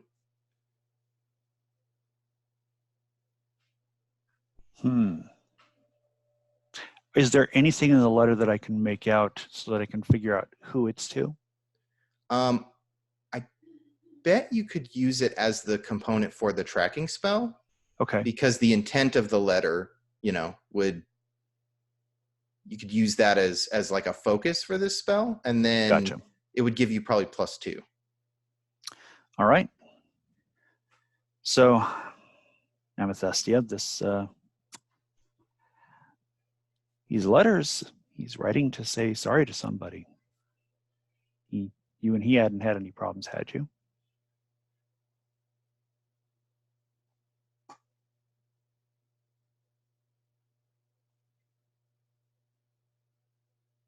Amethystia? Oh, I'm so sorry. I started reading the chat. No, I mean, I don't think so. Oh God, you don't. No, I mean, nothing he would have to apologize for. Who's he apologizing to? And she snatches it out of your hand, and she starts reading it jealously. Yeah, I mean, it doesn't sound like a romantic letter. There was something of a scene with Baylee and him at this caffeination the other day. He does have a bit of a infatuation with that girl. If it makes you feel any better, I hardly doubt it's an infatuation. No, he seems to believe in her potential or something along those lines. He seems to be trying to coach her to achieve her goals and whatnot. But Amethystia, trust me. All right. It is not infatuation. Okay. Dr. Pfeffenpfeffer is not trying to put his little Pfeffer in any other Pfeffenpfeffers. Oh, no, stop. Nuh-uh, no. Okay, just give me the, yep. You've grossed out Amethystia, and she's like, just here, and she shows you how to do the spell. Right. Okay, so I am rolling. What are we rolling here? Blue and mental. So you're rolling indigo because that's the enchantment. Okay, so that's adjacent. So D6, D8. Yeah, and you've got a clue. Okay, I need to clear that.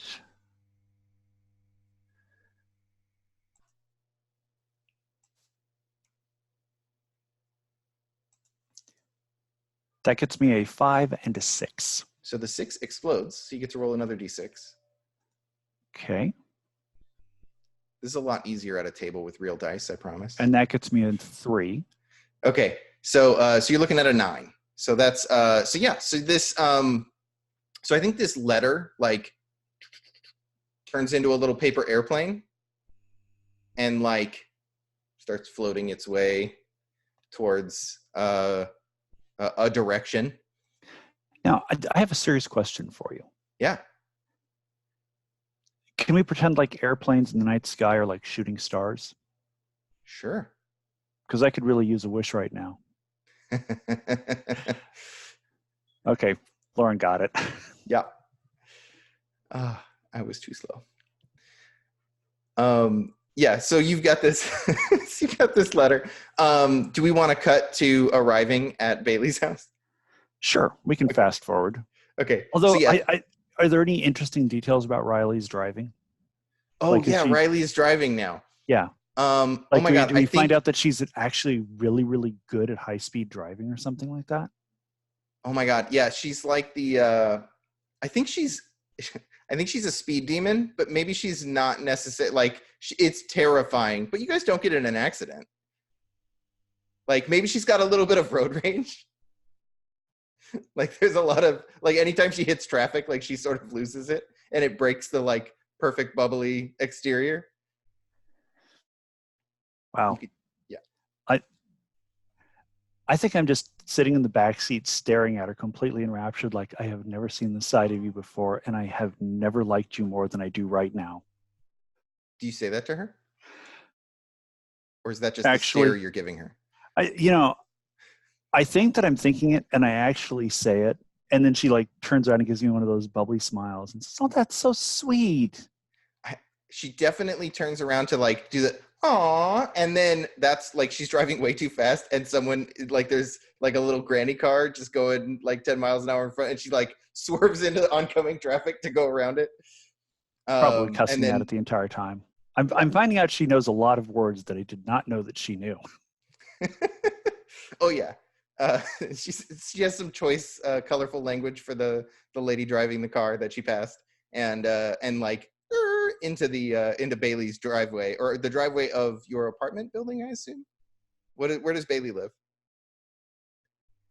Yeah, she lives in an apartment building in maybe it's sort of like it's a collection of apartment buildings in like a gated community. You know what I mean? Like Yeah, pretending like to be townhouses. Yeah, like she can't afford to live in an actual gated community, but this is the best she could do. I'm getting this all over myself.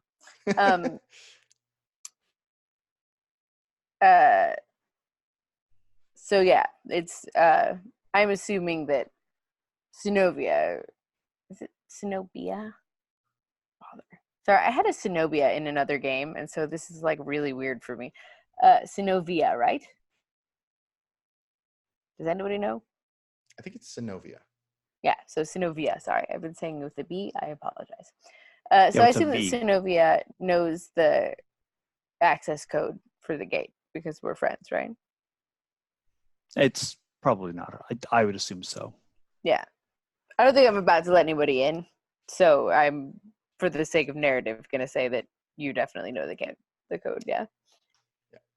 Or maybe there's you guys start to pull up, and there's someone like slips in ahead of you, and then Riley just goes, "Hang on," and like follows the person through the gate. That works. Get that, like, yeah. So she like flies in, and stops in front of your. She's like, like following the little thing that's fluttering around the dashboard, and stops in front of the house. And what do you guys do? Indeed.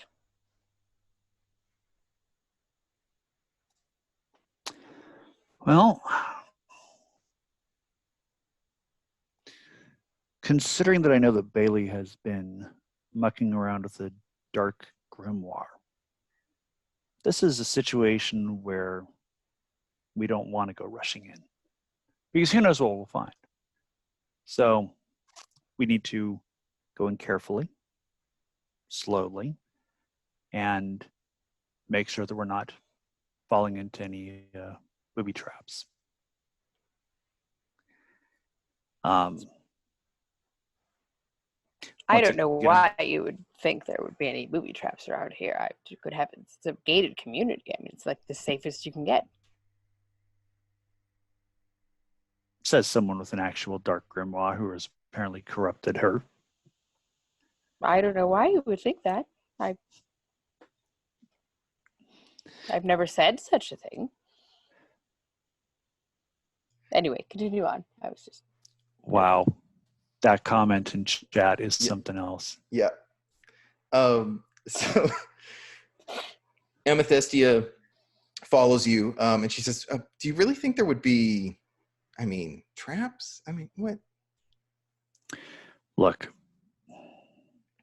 she was awfully put out the other day at the coffee shop. If you had seen her, it's not the same.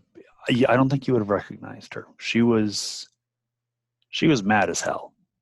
I mean, Dr. Pfeffenpfeffer had basically dropped a dime on everybody, but I think Baylee was the most put out. She was unthrilled and all but physically removed him from the coffee shop. Like, she told him to get the hell out, and he left. So, those letters turned into this, so this is where Baylee lives. He was clearly trying to apologize to her. Well, let's hope I the mean- apology went okay. We'll see. So we get up to the door of Baylee's apartment. Is the door open? Baylee? Oh no. No. How would you like to get through the door? I mean, you could knock. And I was just going to say, knock. Baylee? Synovia, you home? I think I'm not gonna lie outright per se. I'm a little busy tonight, Synovia. Wasn't there? I heard there was some concert in your genre. Yeah, I'm we were surprised getting. you're not on your way. Well, we were, but we were going to go on a double date. Amethestia was going to take Dr. Pfeffenpfeffer, and I was taking Riley. And well, Dr. Pfeffenpfeffer wasn't at his home, and there were a bunch of letters of apology scattered around. So we were wondering if he's been here. I imagine if he were going to send a letter, he would just send a letter. I don't know why he would be here. Well, because he wasn't there, and there was no indication of where he was. And a location spell brought us here. Well, that's curious. I'm still yelling this through the door, which I find amusing. That is certainly an odd coincidence. Hey, Are you sure Baylee? you cast it correctly? Baylee, it's Amethestia. Hello. Is Dr. Pfeffenpfeffer in there? I'm gonna give Dr. Pfeffenpfeffer this look that just says, like, do not answer. Do you want to intimidate him? I don't know if I can yet, unless he's tried to get up from the table and figured out that he can't. He has not tried, but he I mean, you know how people shift around in their seats? He is purposefully sitting very still. Interesting. Well, at this point, I'm worried things are going to get a bit out of hand, so I'd better throw in a little bit of honesty. Yeah, actually, he is here, and we're having a really important conversation. Can I hang out with you guys tomorrow or something? It's really important that he. Well, we were actually coming to get him because we're going to the show with him. I mean, if you want to come along too, you're more than welcome to. No, there's some things going on. It's just terrible. But he actually came here to discuss them with me. So I don't think he was planning on going to the concert. Maybe there was a miscommunication. Sure, maybe you can let us talk to him. And he like perks up at that. Oh, and he mouths to you, Baylee, what concert? That was in character at Dr. Pfeffenpfeffer.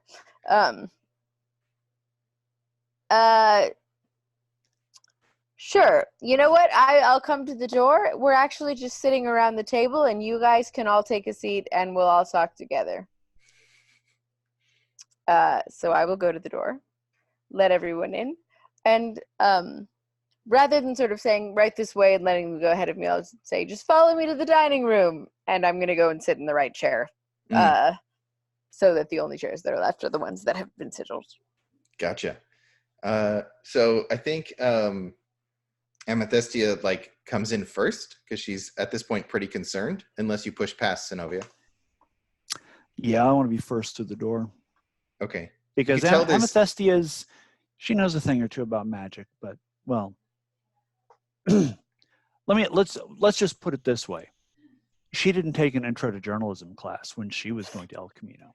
That is true. So, you know, we need to make sure the people with the proper skills are the ones doing this work. You know. Right.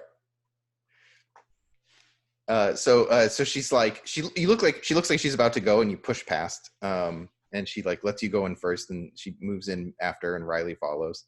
What do you do? Well, I believe the first thing I do is set the color for the scene. Oh, yes.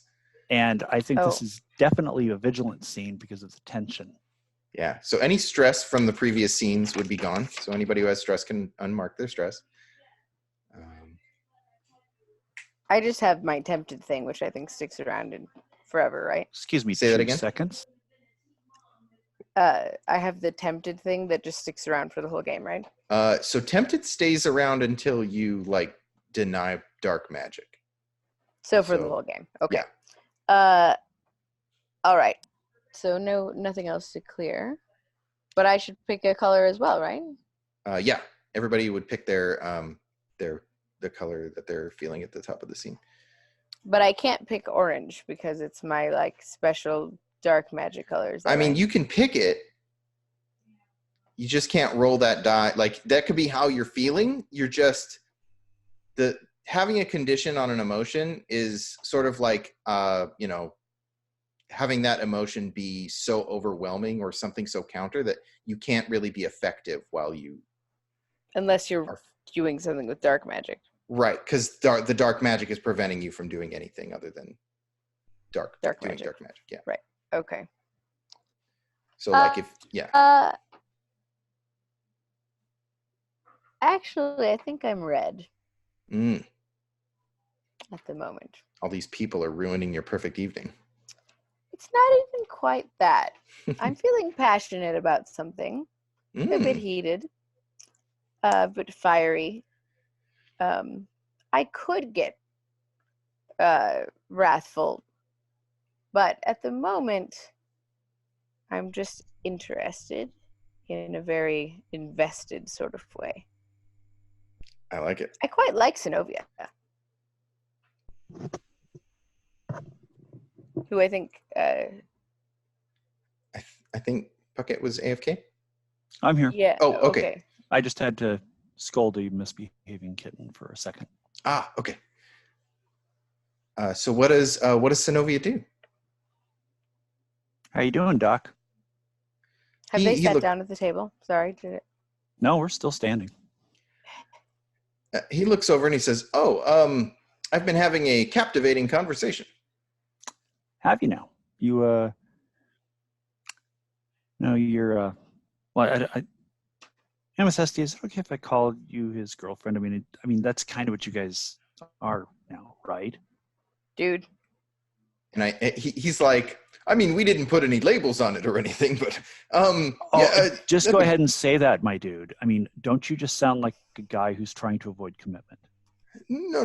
I just we All right, just didn't talk Broseph, about it. We get it. We just didn't talk about it. Is all. Yeah, sure you didn't. Is the like magic map of the city with the dark spots still on the table? Mm-hmm. Okay. Yeah, he's had that Just up. checking. The Traveler's a fuck. Like, I was just like, whether anyone was going to notice that there was like a magical map covered in dark spots on the table as we have this conversation about the labeling of relationships. Oh yeah, it's definitely there. Okay. So, listen, Doctor, I don't want to put a name on it. Do you want to go to the Das Bunker show with us? Oh, sure. I think my nephew's playing there. Playing? Oh yes, I heard Andy? he was going to be in town or something. Andrew is here. Oh yes, Andrew's my nephew. Doc, you are going with us, and you are going to introduce me, aren't you? To my nephew? Oh, Yes. Sure, if you want me to. To your nephew. To your nephew with that lovely stringy hair and those god awful mirror shades that are just so tacky, and that scrawny caved in pale chest. And Riley's just like, ugh, gag me with a spoon. Yeah. Riley, Not as preppy as I used to be, but I'm gonna echo that. I don't shame you for what you like. There's something about him, okay? Maybe it's the fact that he looks like a tuberculosis patient. I don't know. Okay, gross. But like, I mean, I thought you were taking me to this concert. Are you gonna? No, I'm not. Riley, I super puffy heart you. Okay, you're my girl. She softens. She's like, no. Anyway, Doc, come on, get up. Let's go. He's like, That's the thing. I'm trying to be polite. Okay. Yeah, it really would be very rude for him to leave after he's the one who came here to talk to me. I mean, honestly, Yeah. for you to just come here and interrupt our conversation and expect him to wander off, especially when you're clearly in the middle of a relationship fight with Riley, perhaps you two should go and have a good talk and talk it out. Hmm. Are you trying to, is there like inflicting a condition happening there, or? Oh, I don't actually know how to inflict a condition on someone. I'm trying to get them to go away. So if that is a thing, tell me what to do with it, and I will do it. So the game doesn't cover PvP too much, but when you want to inflict a condition on another player, whoever's doing the action would roll. And for the record, out of character, Mhm. I wouldn't consider this to be PvP because I'm trying to get rid of them because I like them. And my plans for the evening are not things that I think they should be here for. You're trying to save them? Yeah. Like I'm going to try to also like help out Dr. Pfeffer, but I knew I couldn't get rid of him. So at least he's like safely immobilized. But like all of these people in the apartment this particular night is just not going to go well. So it's not so much PvP as like for you don't your want own to be good. here right now? Gotcha. Yeah. Okay. Well, let's we'll tell you what, Synovia, how do you think your character takes that?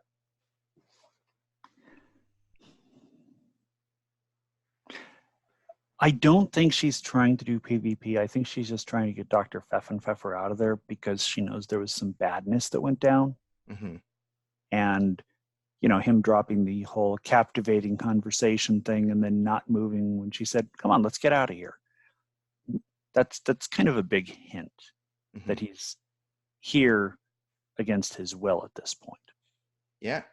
So, and I also know there's the Dark Grimoire. So I don't necessarily think that this is who Baylee actually is, but perhaps she's under the sway of, you know, foul necrophagic minions of some sort. Go ahead. I'm assuming that was said out of character. But was it or not? Like that you was were out of just character. telling us, right? Yeah. In my mind, I'm not being controlled by my character's not being controlled by anyone out of character, just so you know. But please feel free to think that. So I think what you said might piss off. I think what Baylee said might upset Riley. So I want to roll there to see what happens. And Synovia, are you investigating at this point, trying to figure out how to get Dr. Pfeffer out of here? Yes. Okay. So let's do both of those. And I think I want to know what happens with... Go ahead. I'm rolling D8 for the orange and then D8 for mental. Yes. Yeah. And if that's your current emotion, then you'll mark stress. Okay. But I think I want to know what happens with Riley first, because if she throws a fit, it's going to interfere with your ability to investigate this. Yeah, sure. So Baylee, why don't you roll for me? And do you want Baylee, or do you want Riley to be upset, or do you, or not? I don't want her to be like so upset that it would like be like a deep wound that she carries with her.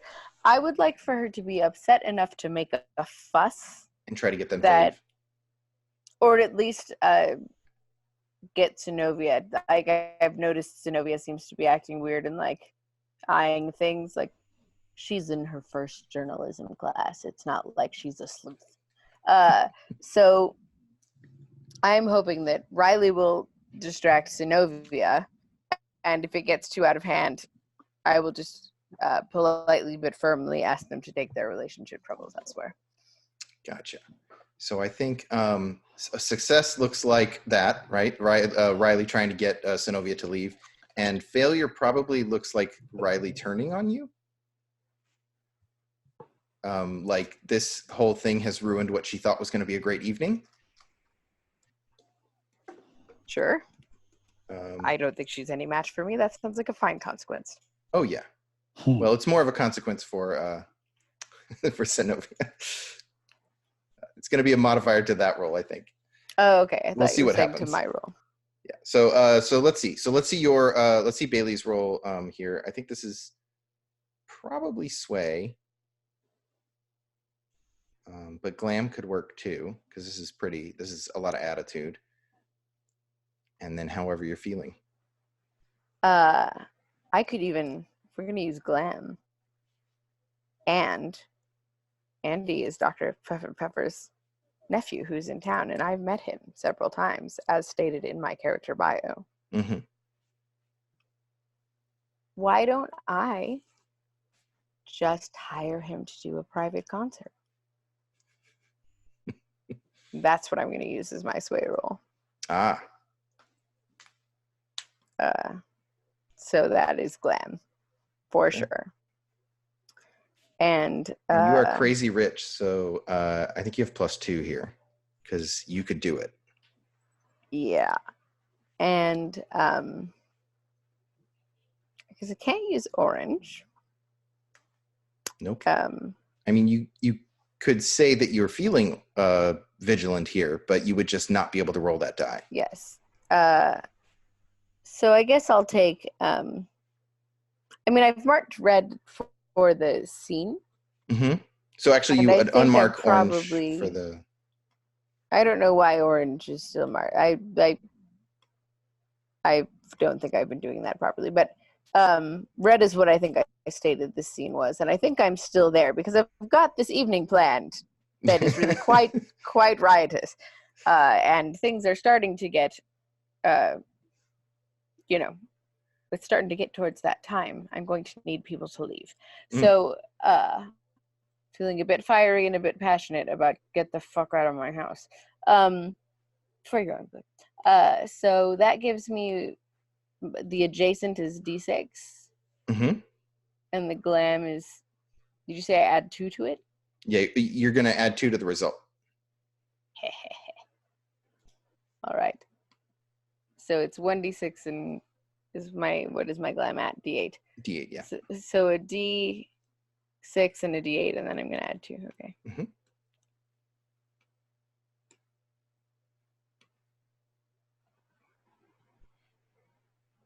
So that would be a total of 8. Okay. So you are going to get what you want, and you can just kind of tell me what happens there with. So I think Riley reacts how you want her to. She's very preppy. Yes. Oh yeah. I think maybe she's a bit entitled as well, and not used to having to deal with this kind of thing. Jealousy in general, probably, let alone over a questionably aged eccentric professor or a stringy-haired rock musician that she thought she was going to enjoy alongside her girlfriend. So I think she bursts into tears and flees over to the couch, as much as I'd like her to sit in a chair. Narratively, I think she flees to the couch and just says, I can't believe we had a date night planned and you would I just can't believe it. She's like, maybe she just starts saying, I can't even. And she's actually crying. Right. So she's crying. She's trying to can. She can't. She's on the couch. Synovia, what do you do?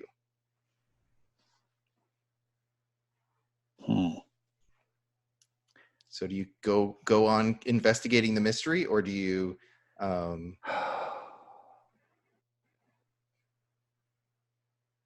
Riley. She's so upset. She tried to can. There will be consequences, Baylee. This is not over. And I'm going to go comfort Riley because she is my sweetie boo. My little pickle pie. I don't really take well to threats in my own house.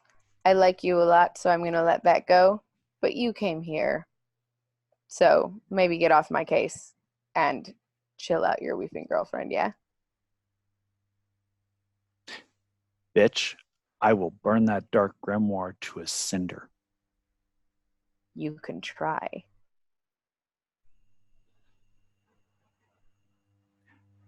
Dr. Pfeffenpfeffer, why don't you stand up? Dr. Pfeffenpfeffer is otherwise engaged. Why don't you comfort your girlfriend? Why don't you tell us why you put sigils under the chairs?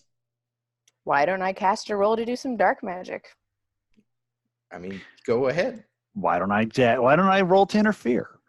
Yeah, this is a great plan. I love this. You tell me how you're interfering. We'll have you roll.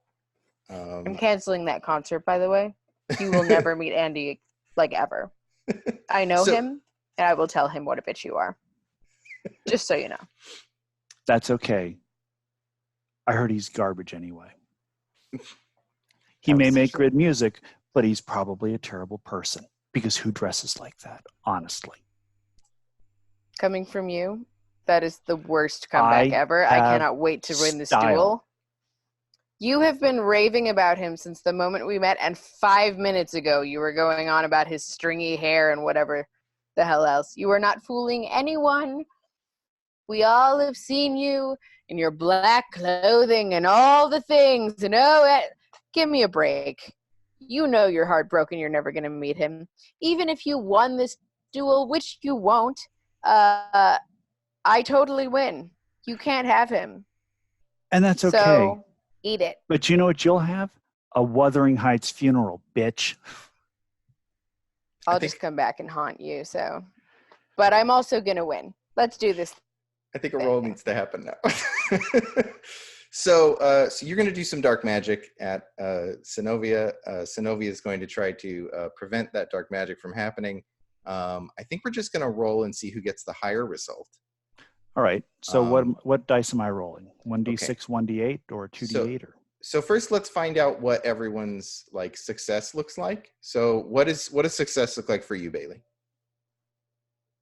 Against Synovia at this point? Yeah. Oh, it's much nastier than it was going to be. I have to think up an appropriate thing. I was really trying to look out for them, but at this point, I think, if you do not stop licking my pillow, young man, my dog, sorry.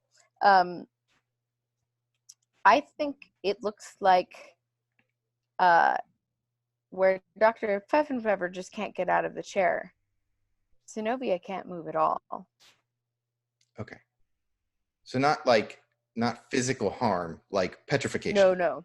Petrification, and it wouldn't be permanent, but right. I would not do something that would permanently stop someone from being able to move. Okay. And then for the moment. Yeah. Harder to cast a spell on me if she can't move. Definitely. Synovia, what does success in this look like for you? Success in this, for me, looks like the law of threefold return. I am not trying to harm her. I am just basically reflecting her energy back at her. Nice. So basically, my goal is to make sure no one else gets hurt, no one else gets hit by whatever she's getting ready to do, and that it backfires on herself and affects only her. So whatever it is. It's a lot of effects. Do I get to name like 5 also, or what? So I think it's just return, like reject, like whatever you were doing bounces back on you, I think is the okay. The idea there. It seemed like there were a lot of caveats there. So something happens. Okay. Something happens when you stand against dark magic, and it sounds like you're resisting with magic, right? You're going to try to like counter this spell that she's doing. Seems pretty dark to me. It's going to be 3 times however dark mine is. I believe that you are chosen by Magus, Synovia. Alrighty. Yeah, I had something like that written in my notes, but so where it says class, it's not. They're not called classes anymore. But where it says class, just change the drop down to mage. Okay. And you gain the all of this stuff. Do I get to change my class? So you've kind of gone to the dark side, so your magic yes. is a bit more powerful. But and I don't have rules for being attempted, so I need to write them. There definitely needs to be like some abilities that you get when you become tempted. Can I tell you out of character what my plans for the evening were, and you can decide whether or not to incorporate them? Yes. I was totally hosting, like, I don't want to say a Sabbath because I don't want to like play into all those old witchcraft things. Like, real witches seem to be nice. I know quite a few. I'm essentially hosting a bad guys party, if you will. There is in the other room a circle with all kinds of horrible things around, like, whatever you would need to conjure, because I have been doing this so consistently since I found that grimoire, because I was in fact immediately tempted and addicted, that I've actually gotten to know a lot of those black dots on the calendar or whatever. And I'm actually pretty powerful in the bad magic community around here. I'm sort of expecting them to show up any minute, which is why I've been trying to get everyone out the door. But any minute now, there are going to be a lot of bad guys who would be really upset if something happened to me. Okay. So I think what's about to happen. So, man, I really wish I could have you guys roll and just keep the rolls secret. I mean, well, we could. I mean, you could do 2 separate roll for your party links and just message it to each one of us. Yeah, let me do that.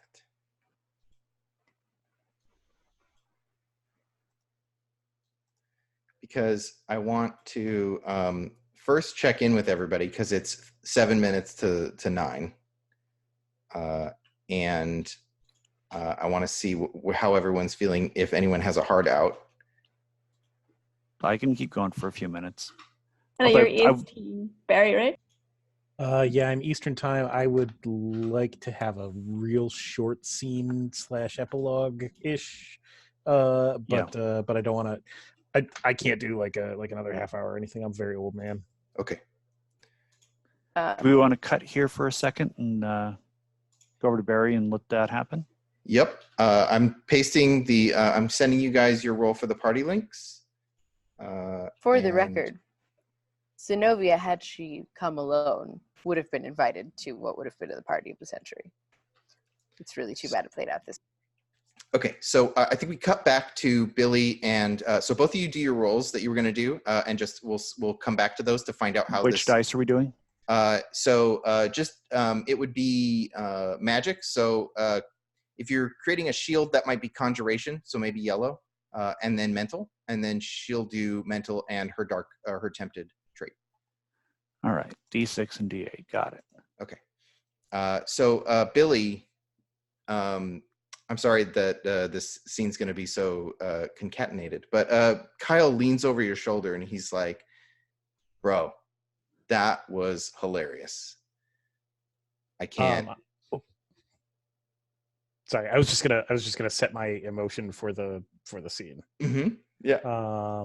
Because I think I want to go yellow for this. I think that I know that Ashley's doing what she's doing, but like I'm sure she's not going to find anything, and like I'm sure that like I'm gonna be able to ask Kyle about this, and like he will come clean to me. So yeah, I think I'm going yellow. So please. So, look, dude, I mean, that was hilarious. What are you doing here, man? This is gonna sound crazy, but you know that that old kook over in the mysticism department? Like no one even knows how old he is over at the El Camino. Oh yeah, white hair, all crazy like. Yeah. He came to me with the craziest thing. I'm sure that like you would have told me about this. Like we go so far back. Like we know like all of each other's secrets. Like we know where all the bodies are buried, like elbow to the ribs.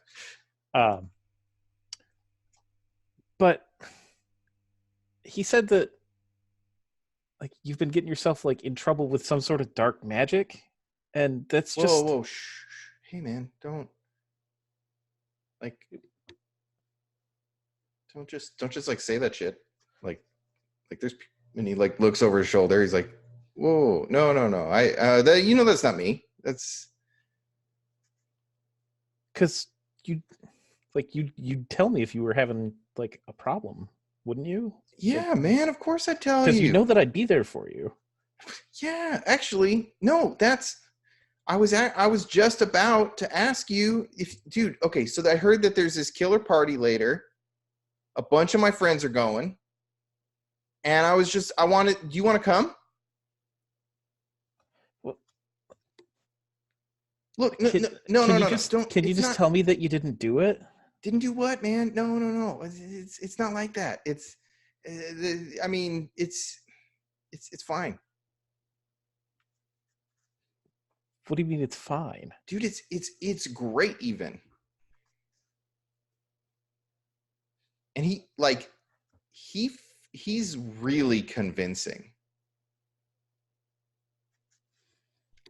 I think I need you to make a reaction roll. Yeah.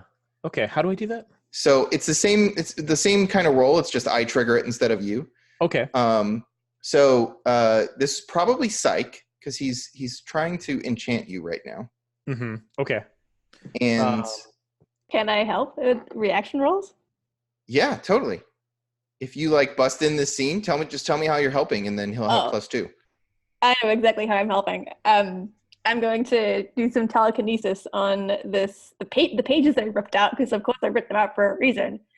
And likewise, I'm going to I think we see Ash running her fingers over the edges of those pages, and as she does sort of neon orange sort of ambery glow follows her fingertips right as she follows the paper airplane of these notes, maybe with a hastily scrolled circling out the dollar amounts for Kyle's success. And then we'll whip it at Billy. Maybe with a note with this is suspicious as fuck, dude. Okay, cool.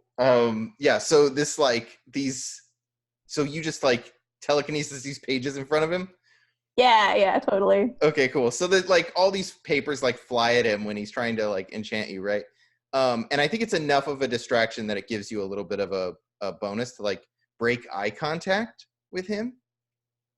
So go ahead and so this is psych and however you feel right now. Okay. So is that going to stress the feeling that I'm on right now? If you roll the feeling that is your if you roll optimistic, it will mark stress. Okay. But it's not a spell, so. Okay, so I am gonna roll that because I wanna believe it, right? Yeah. Okay. Yeah. So a D4 and a D8. Uh-huh.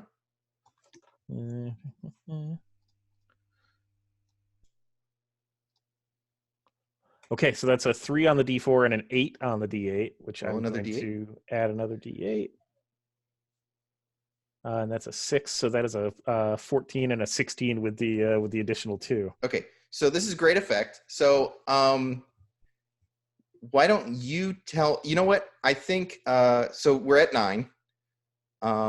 So when you guys show up at Baylee's, what kind of shape is Kyle in? Because he obviously told you everything. Okay. And when we all show up there, I think that I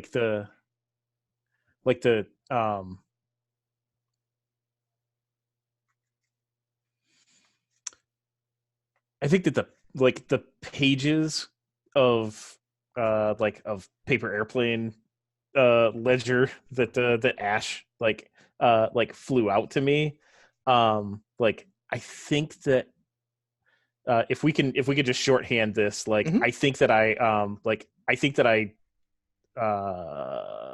what's the thing? I think I want to use like a transformation magic to like use that as like a binding, to like to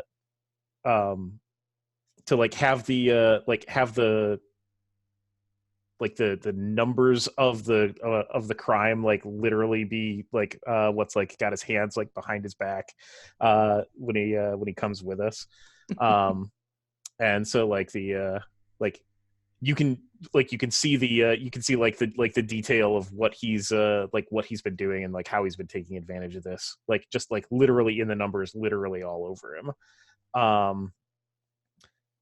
And I think like my eyes are red and like my cheeks are puffy, and I'm going I'm gonna shift over into indigo for the next scene, because I can't believe that Kyle would do this. And like if like I know that I don't understand magic, but I also know that like Kyle's just using it to like not just pay the rent, like it's vulgar. It's just vulgar. And yeah, I'm gonna go indigo, and I'm heartbroken when we get to Baylee's being like, now that he's like spilled what's happening. Nice. And I think he was invited to a party by I'm gonna say a vampire. Baylee, are you okay with that? One of your friends? Yeah, I mean, I was thinking of them as being like slightly more actually demonic and Oh, sure. magically bad than vampires, but I mean, you know, the odd vampire here, that they're welcome. Well, I mean, it's like, you know what? party of the year, really. Let's it's go literally with a dead man's party. Yeah. Let's go with, instead of that, let's go with like, we'll call it a living shadow. Basically like a human shape, kind of wraith-like, right? But it can sort of take human form, but for the most part it exists in this sort of shadow form. I think that, and it's the thing that tried to take the book back. Okay. Certainly can't have it now, but I feel like I've established my reputation enough that I'm not. Oh no, too you're worried. buds now. Yeah. Yeah. It was all a misunderstanding. Yeah. And I think so you guys get there, and do we see the like the two of you like bust in the door? As this spell resolves. So I believe I accidentally sent you both the same roll for your party link. You did, and I won. So okay. So you won by 2, and you got a 6. Okay. So I think we see Synovia become. Do you guys mind if I just sort of narrate a little bit so we can wrap it a bit? Probably Okay. not. Sure. Okay. So I think we see this like shadow like fly out of Baylee, right, and bind Synovia, and it just sort of wraps around, like really thin, shadowy like form around Synovia, and so she's just stuck, and she teeters and falls onto the floor. And as you guys bust in the door, that happens. Riley jumps up and says, and like runs to her side and is trying to like figure out what's wrong. Riley's not super good at magic and doesn't really know how to solve this problem. And I think the what's in your back room that pops out just then? I think it's actually like a kind of stupid and goofy but very loyal and protective demon. Nice. So I love the stupid and goofy demon busts out the back room and takes up its place on your right hand. And Dr. Pfeffer looks at you, Baylee, and shakes his head. And I really should have seen it. I should have seen the signs. I'm so sorry, Baylee. And he gets up. How does he get up? So he's a traveler, and one of their special abilities is that they can slip out of any sort of binding or anything like that. And he sort of, you see the shadow like spring up when he starts to move, and it sort of can't find purchase. And he just like stands up and walks over by the other kids, by Ash and Billy. And he like takes a fighting stance, and he says, Oh, for fuck's sake. Baylee, Sorry. I'm so sorry. I'm just going to say, I'm actually going to tap my demon friend on the shoulder and be like, I'm sorry, could you get everyone's attention so I can have a word? Oh, yeah. There's like a huge roar. Yeah, a little bit deafening, but we can still sort of hear. Yeah, the end of it, shakes the room like a subwoofer. Okay, everybody, let's just settle down and have a word. Before we all get into a giant magic battle, I feel like that's unnecessary. I'm just going to explain what's going on. I was sort of trying to keep you all out of it because, not everybody approves of this sort of thing. And I am actually very fond of you all. Though, Synovia, you and I are going to have words because really that was just, in my own home. Come on. The rules of courtesy. Okay, I'm very disappointed. But the petrification spell will wear off. You'll be fine. I couldn't have you continuing to poke at me with your jabs of venomous words. What's playing technically on my playlist is I Just Can't Get Enough, which is in fact true, of Dark Magic. But we're missing the whole, I had a whole montage planned, but it got passed over, which is fine. Anyway, so that's all right. We play to find out. So who all is here? Riley, I think Billy, everyone is here. Ash, but not, is Kyle here? Kyle's probably tied up in the back seat. Okay.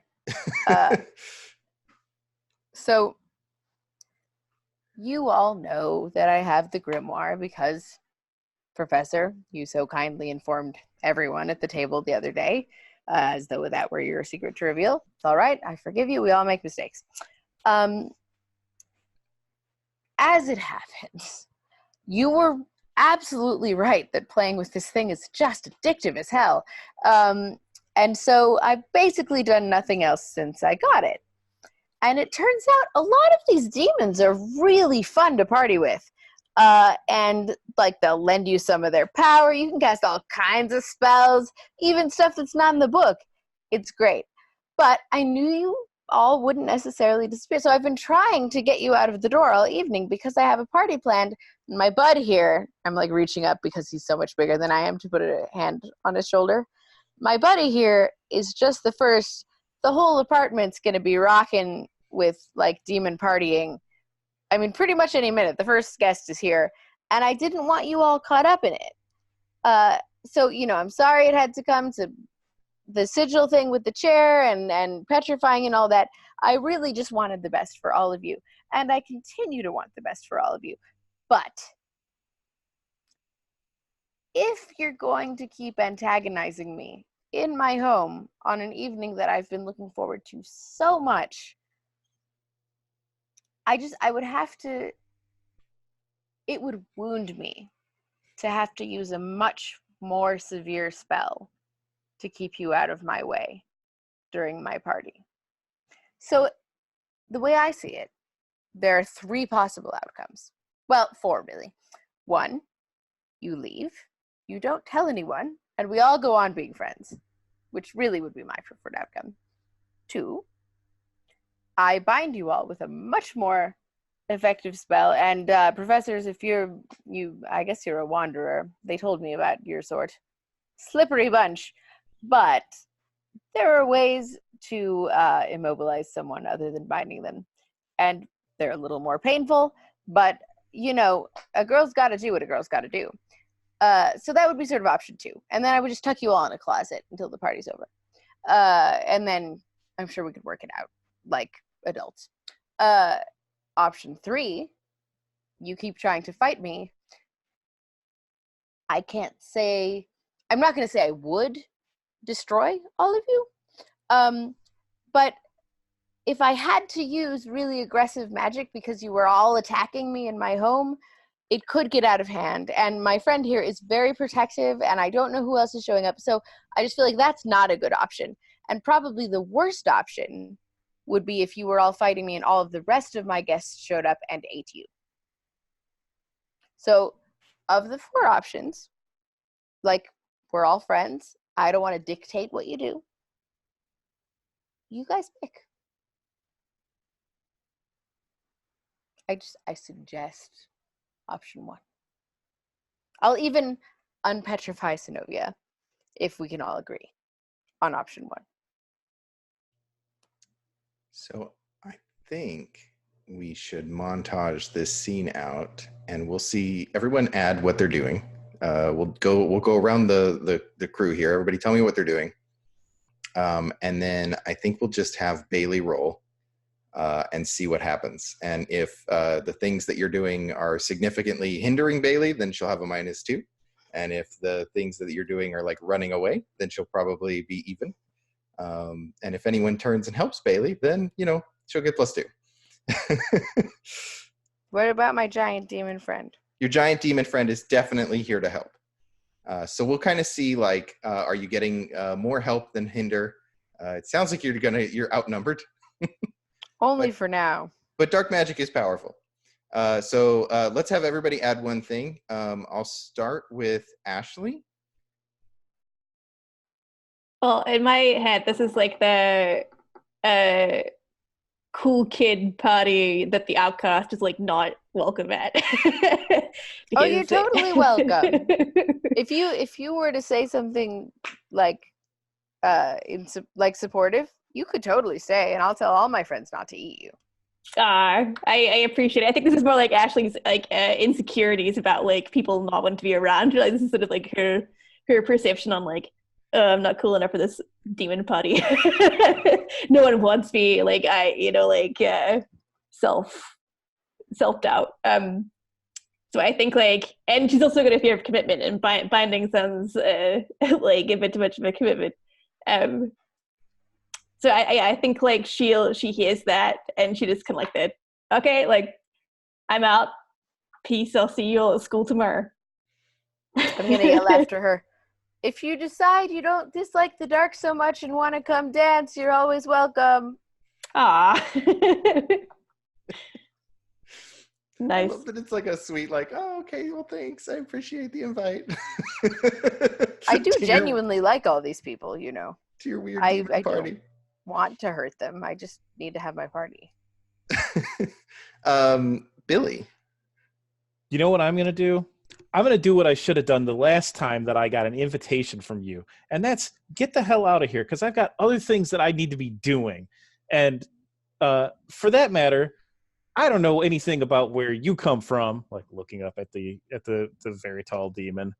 But like, don't you have like, I don't know, like torture competitions with each other or something?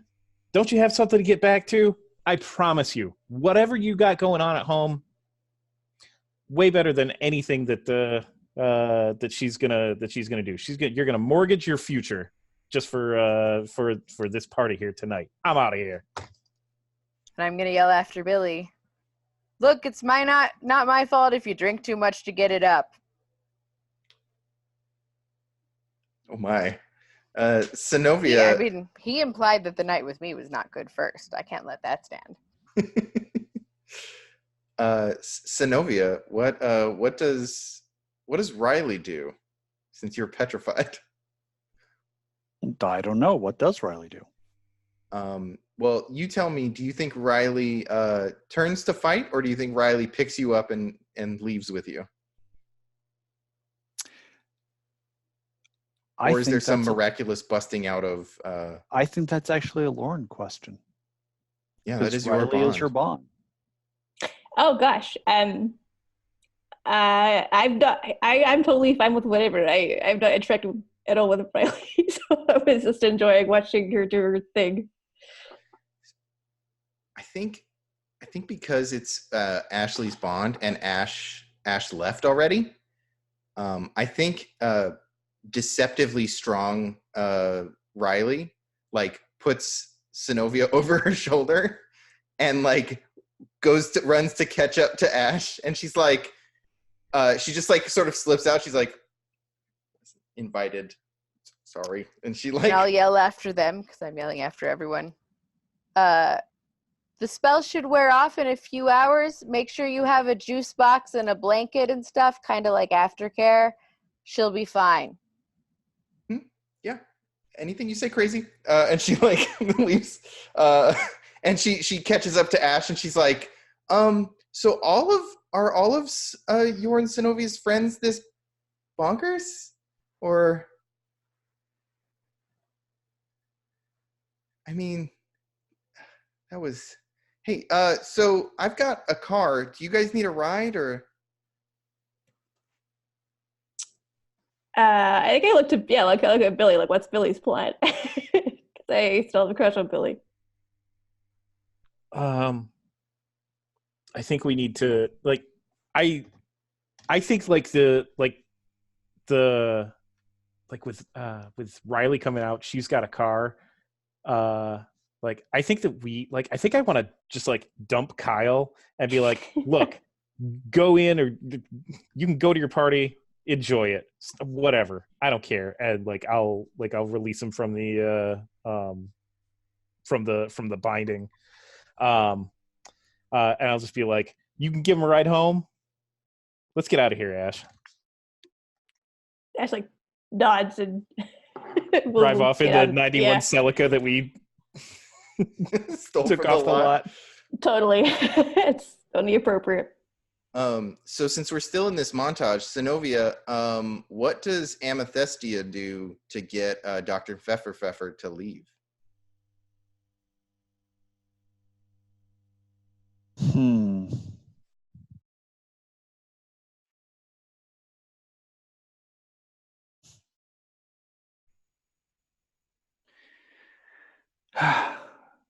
Forget it, Dr. Pfeffer. It's Baylee Town.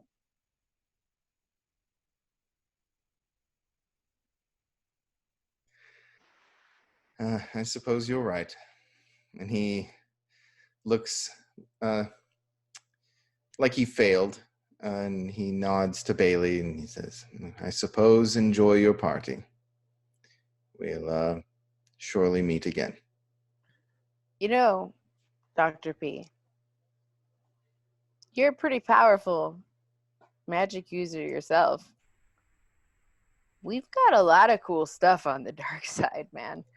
Like, you might want to, like, just for one night, kind of check this out. Like, take a hit of the dark, and,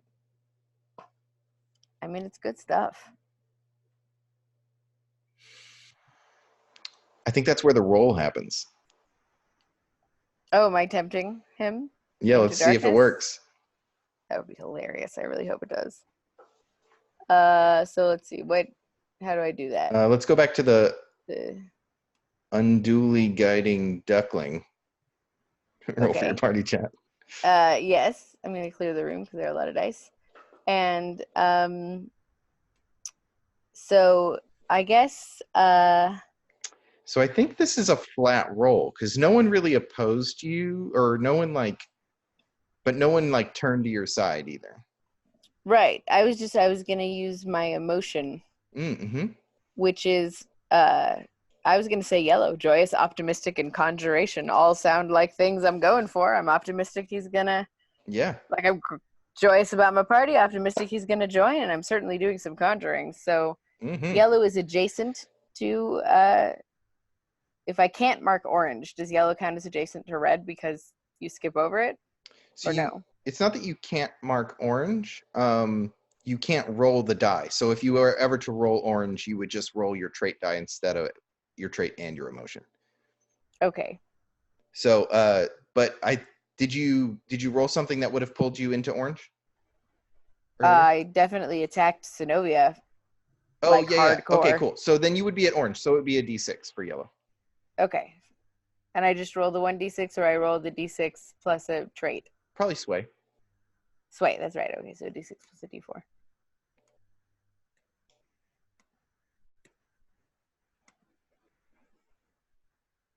Oh, the 6 explodes. So then I re-roll that one and add it? Yep, roll another 6. It appears to be a 6 again. Oh, okay. Did you just hit reroll? I hit. Oh wait. Did I hit reroll or did I hit submit? I might have hit submit. Let me try that again. You could just roll. You could just add another d6, like put a 1 in the d6 slot. Roll again. So now it's a 4 this time. So it's a total of 10. Nice. Okay. So yeah, I mean that's a success. So I think that's enough to get Dr. Pfeff to take a walk on the wild side. He's gonna love it. It's great over here. Do we think Amethystia stays to check it out? Like, does Amethystia stay for the demon party? I think at this point in time, Dr. Pfeffenpfeffer's Pfeffer is no longer sufficient. Mm. And she is going to walk out because Baylee petrified her friend, basically kidnapped the guy that she was interested in, and has now tempted him to the dark side. I thought she was into the dark side. I thought you were into the dark side. I don't know where all this resistance is coming from. Hope you don't need crystals, Baylee. I have like a demon army. They'll find me a crystal. I'll get your friendship. I'll bring you those muffins you really like that are only available from the bakery across town. We'll talk about it. We'll like go out for like some bellinis, and I will make up. I'm sure. We've been friends for so long. You got me interested in the dark arts. It's all gonna be fine. I've got some dancing to do in the meantime, though. So I think we close on this this dead man's party with a nice little bass intro. And do we want to do epilogues? Or were there any last words from Synovia there? Synovia's still petrified. Yeah, Synovia's petrified. So that was Amethystia the whole time. Snovy's only petrified for a couple hours, though. So if you want to do an epilogue, like. Well, I think that's pretty much up to Barry at this point, because I know you had to get going. Yeah. I'm just an old person. No, I could. I'm in for a penny, in for a pound. Let's go. All right. Well, let's start with Billy then, and let's hear some epilogues. So I think Dead Man's Party plays, the credits start, and we get like your characters' names, and then as they flash, we get like one last scene of like a couple days later or whatever, whenever this epilogue is. Lauren, is it okay if I pull Ash into epilogue? Yeah, totes. Cool. So I think I think it's like, it's a couple of days later, and like we're hanging out at the I'm hanging out at the like New to You, where Kyle hasn't been into work for days for whatever reason, and when Ash finishes her shift, closes down the office for the night, I think I'm there to pick her up in my in whatever it was that that we were driving, that we hit the howler in, and in the rear view is still marked with those sunlit dot eyes, but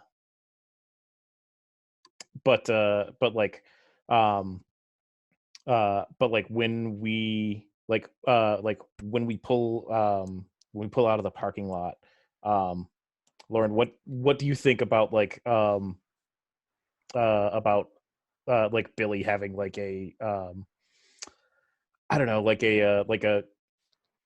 couple of a small bouquet or something, and just taking you to dinner? I just want to get XP for when I date someone that I shouldn't.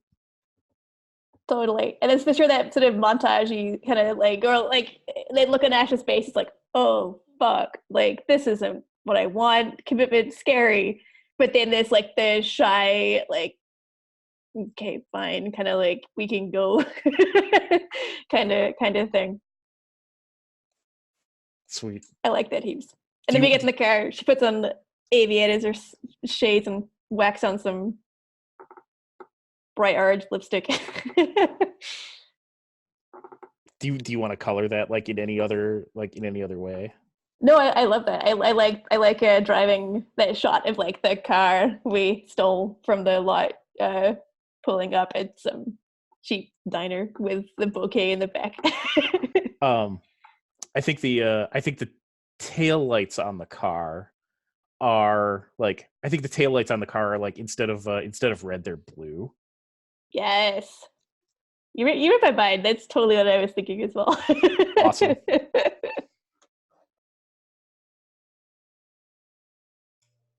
That's awesome. Ash, do you have a separate epilogue that we want to see, or? I think that's good. Yeah, I like that combined epilogue sums up exactly what I had in mind. Nice. Awesome. Synovia. I think we're fast forwarding a couple of months. Whatevering occurred as a result of the whole Andrew Eldridge thing has been smoothed over, and Riley and Synovia are now more of an official couple, just happily wandering about campus, doing their thing, doing their studies. And Synovia's been promoted to manager at Discaffeination. No, she's not that thrilled with the name anymore. And there is a sign that hanging on the window that says, "Dark Magicians, try our coffee."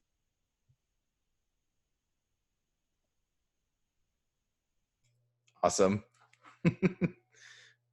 Oh yeah, I feel bad that you never got to have a date with Andrew Eldridge. Baylee. It was probably better for the whole relationship with Riley. Yeah. They've gone from being buddies to, well, something a little more serious, a little more committed, with a little bit more of a future. Yeah, they put the labels on it, like. Yeah, because she's Synovia is not a cowardly little man who's afraid to put a label on things. She'll actually put a name on it and say, "Yes, I want to be your girlfriend." Baylee, what's your epilogue? I want to point out to start that I'm so pleased with my playlist. Has been humoring me all night, and it just started Girls Just Want to Have Fun, and I am thrilled. So I think it's a montage. I don't think you ever hear Baylee speak during this epilogue, but you get a bunch of demons in a line after her at the party doing a conga line, with Dr. P somewhere in there. He's clearly drunk and having the time of his life. I don't think he's ever going to go back to like I said, get a taste. It's the best. And then the montage goes to her walking up to the coffee shop and seeing the sign and kind of just sighing because she knows Synovia holds a grudge. And you get a 6 months later, which is now a year later because it was 6 months later, and you see Baylee knocking on the door at Synovia's place and holding the biggest basket of muffins you've ever seen. And they are in fact the muffins from across town. She's gonna win Synovia's friendship back. Nice. Yeah. Billy, you have outro music?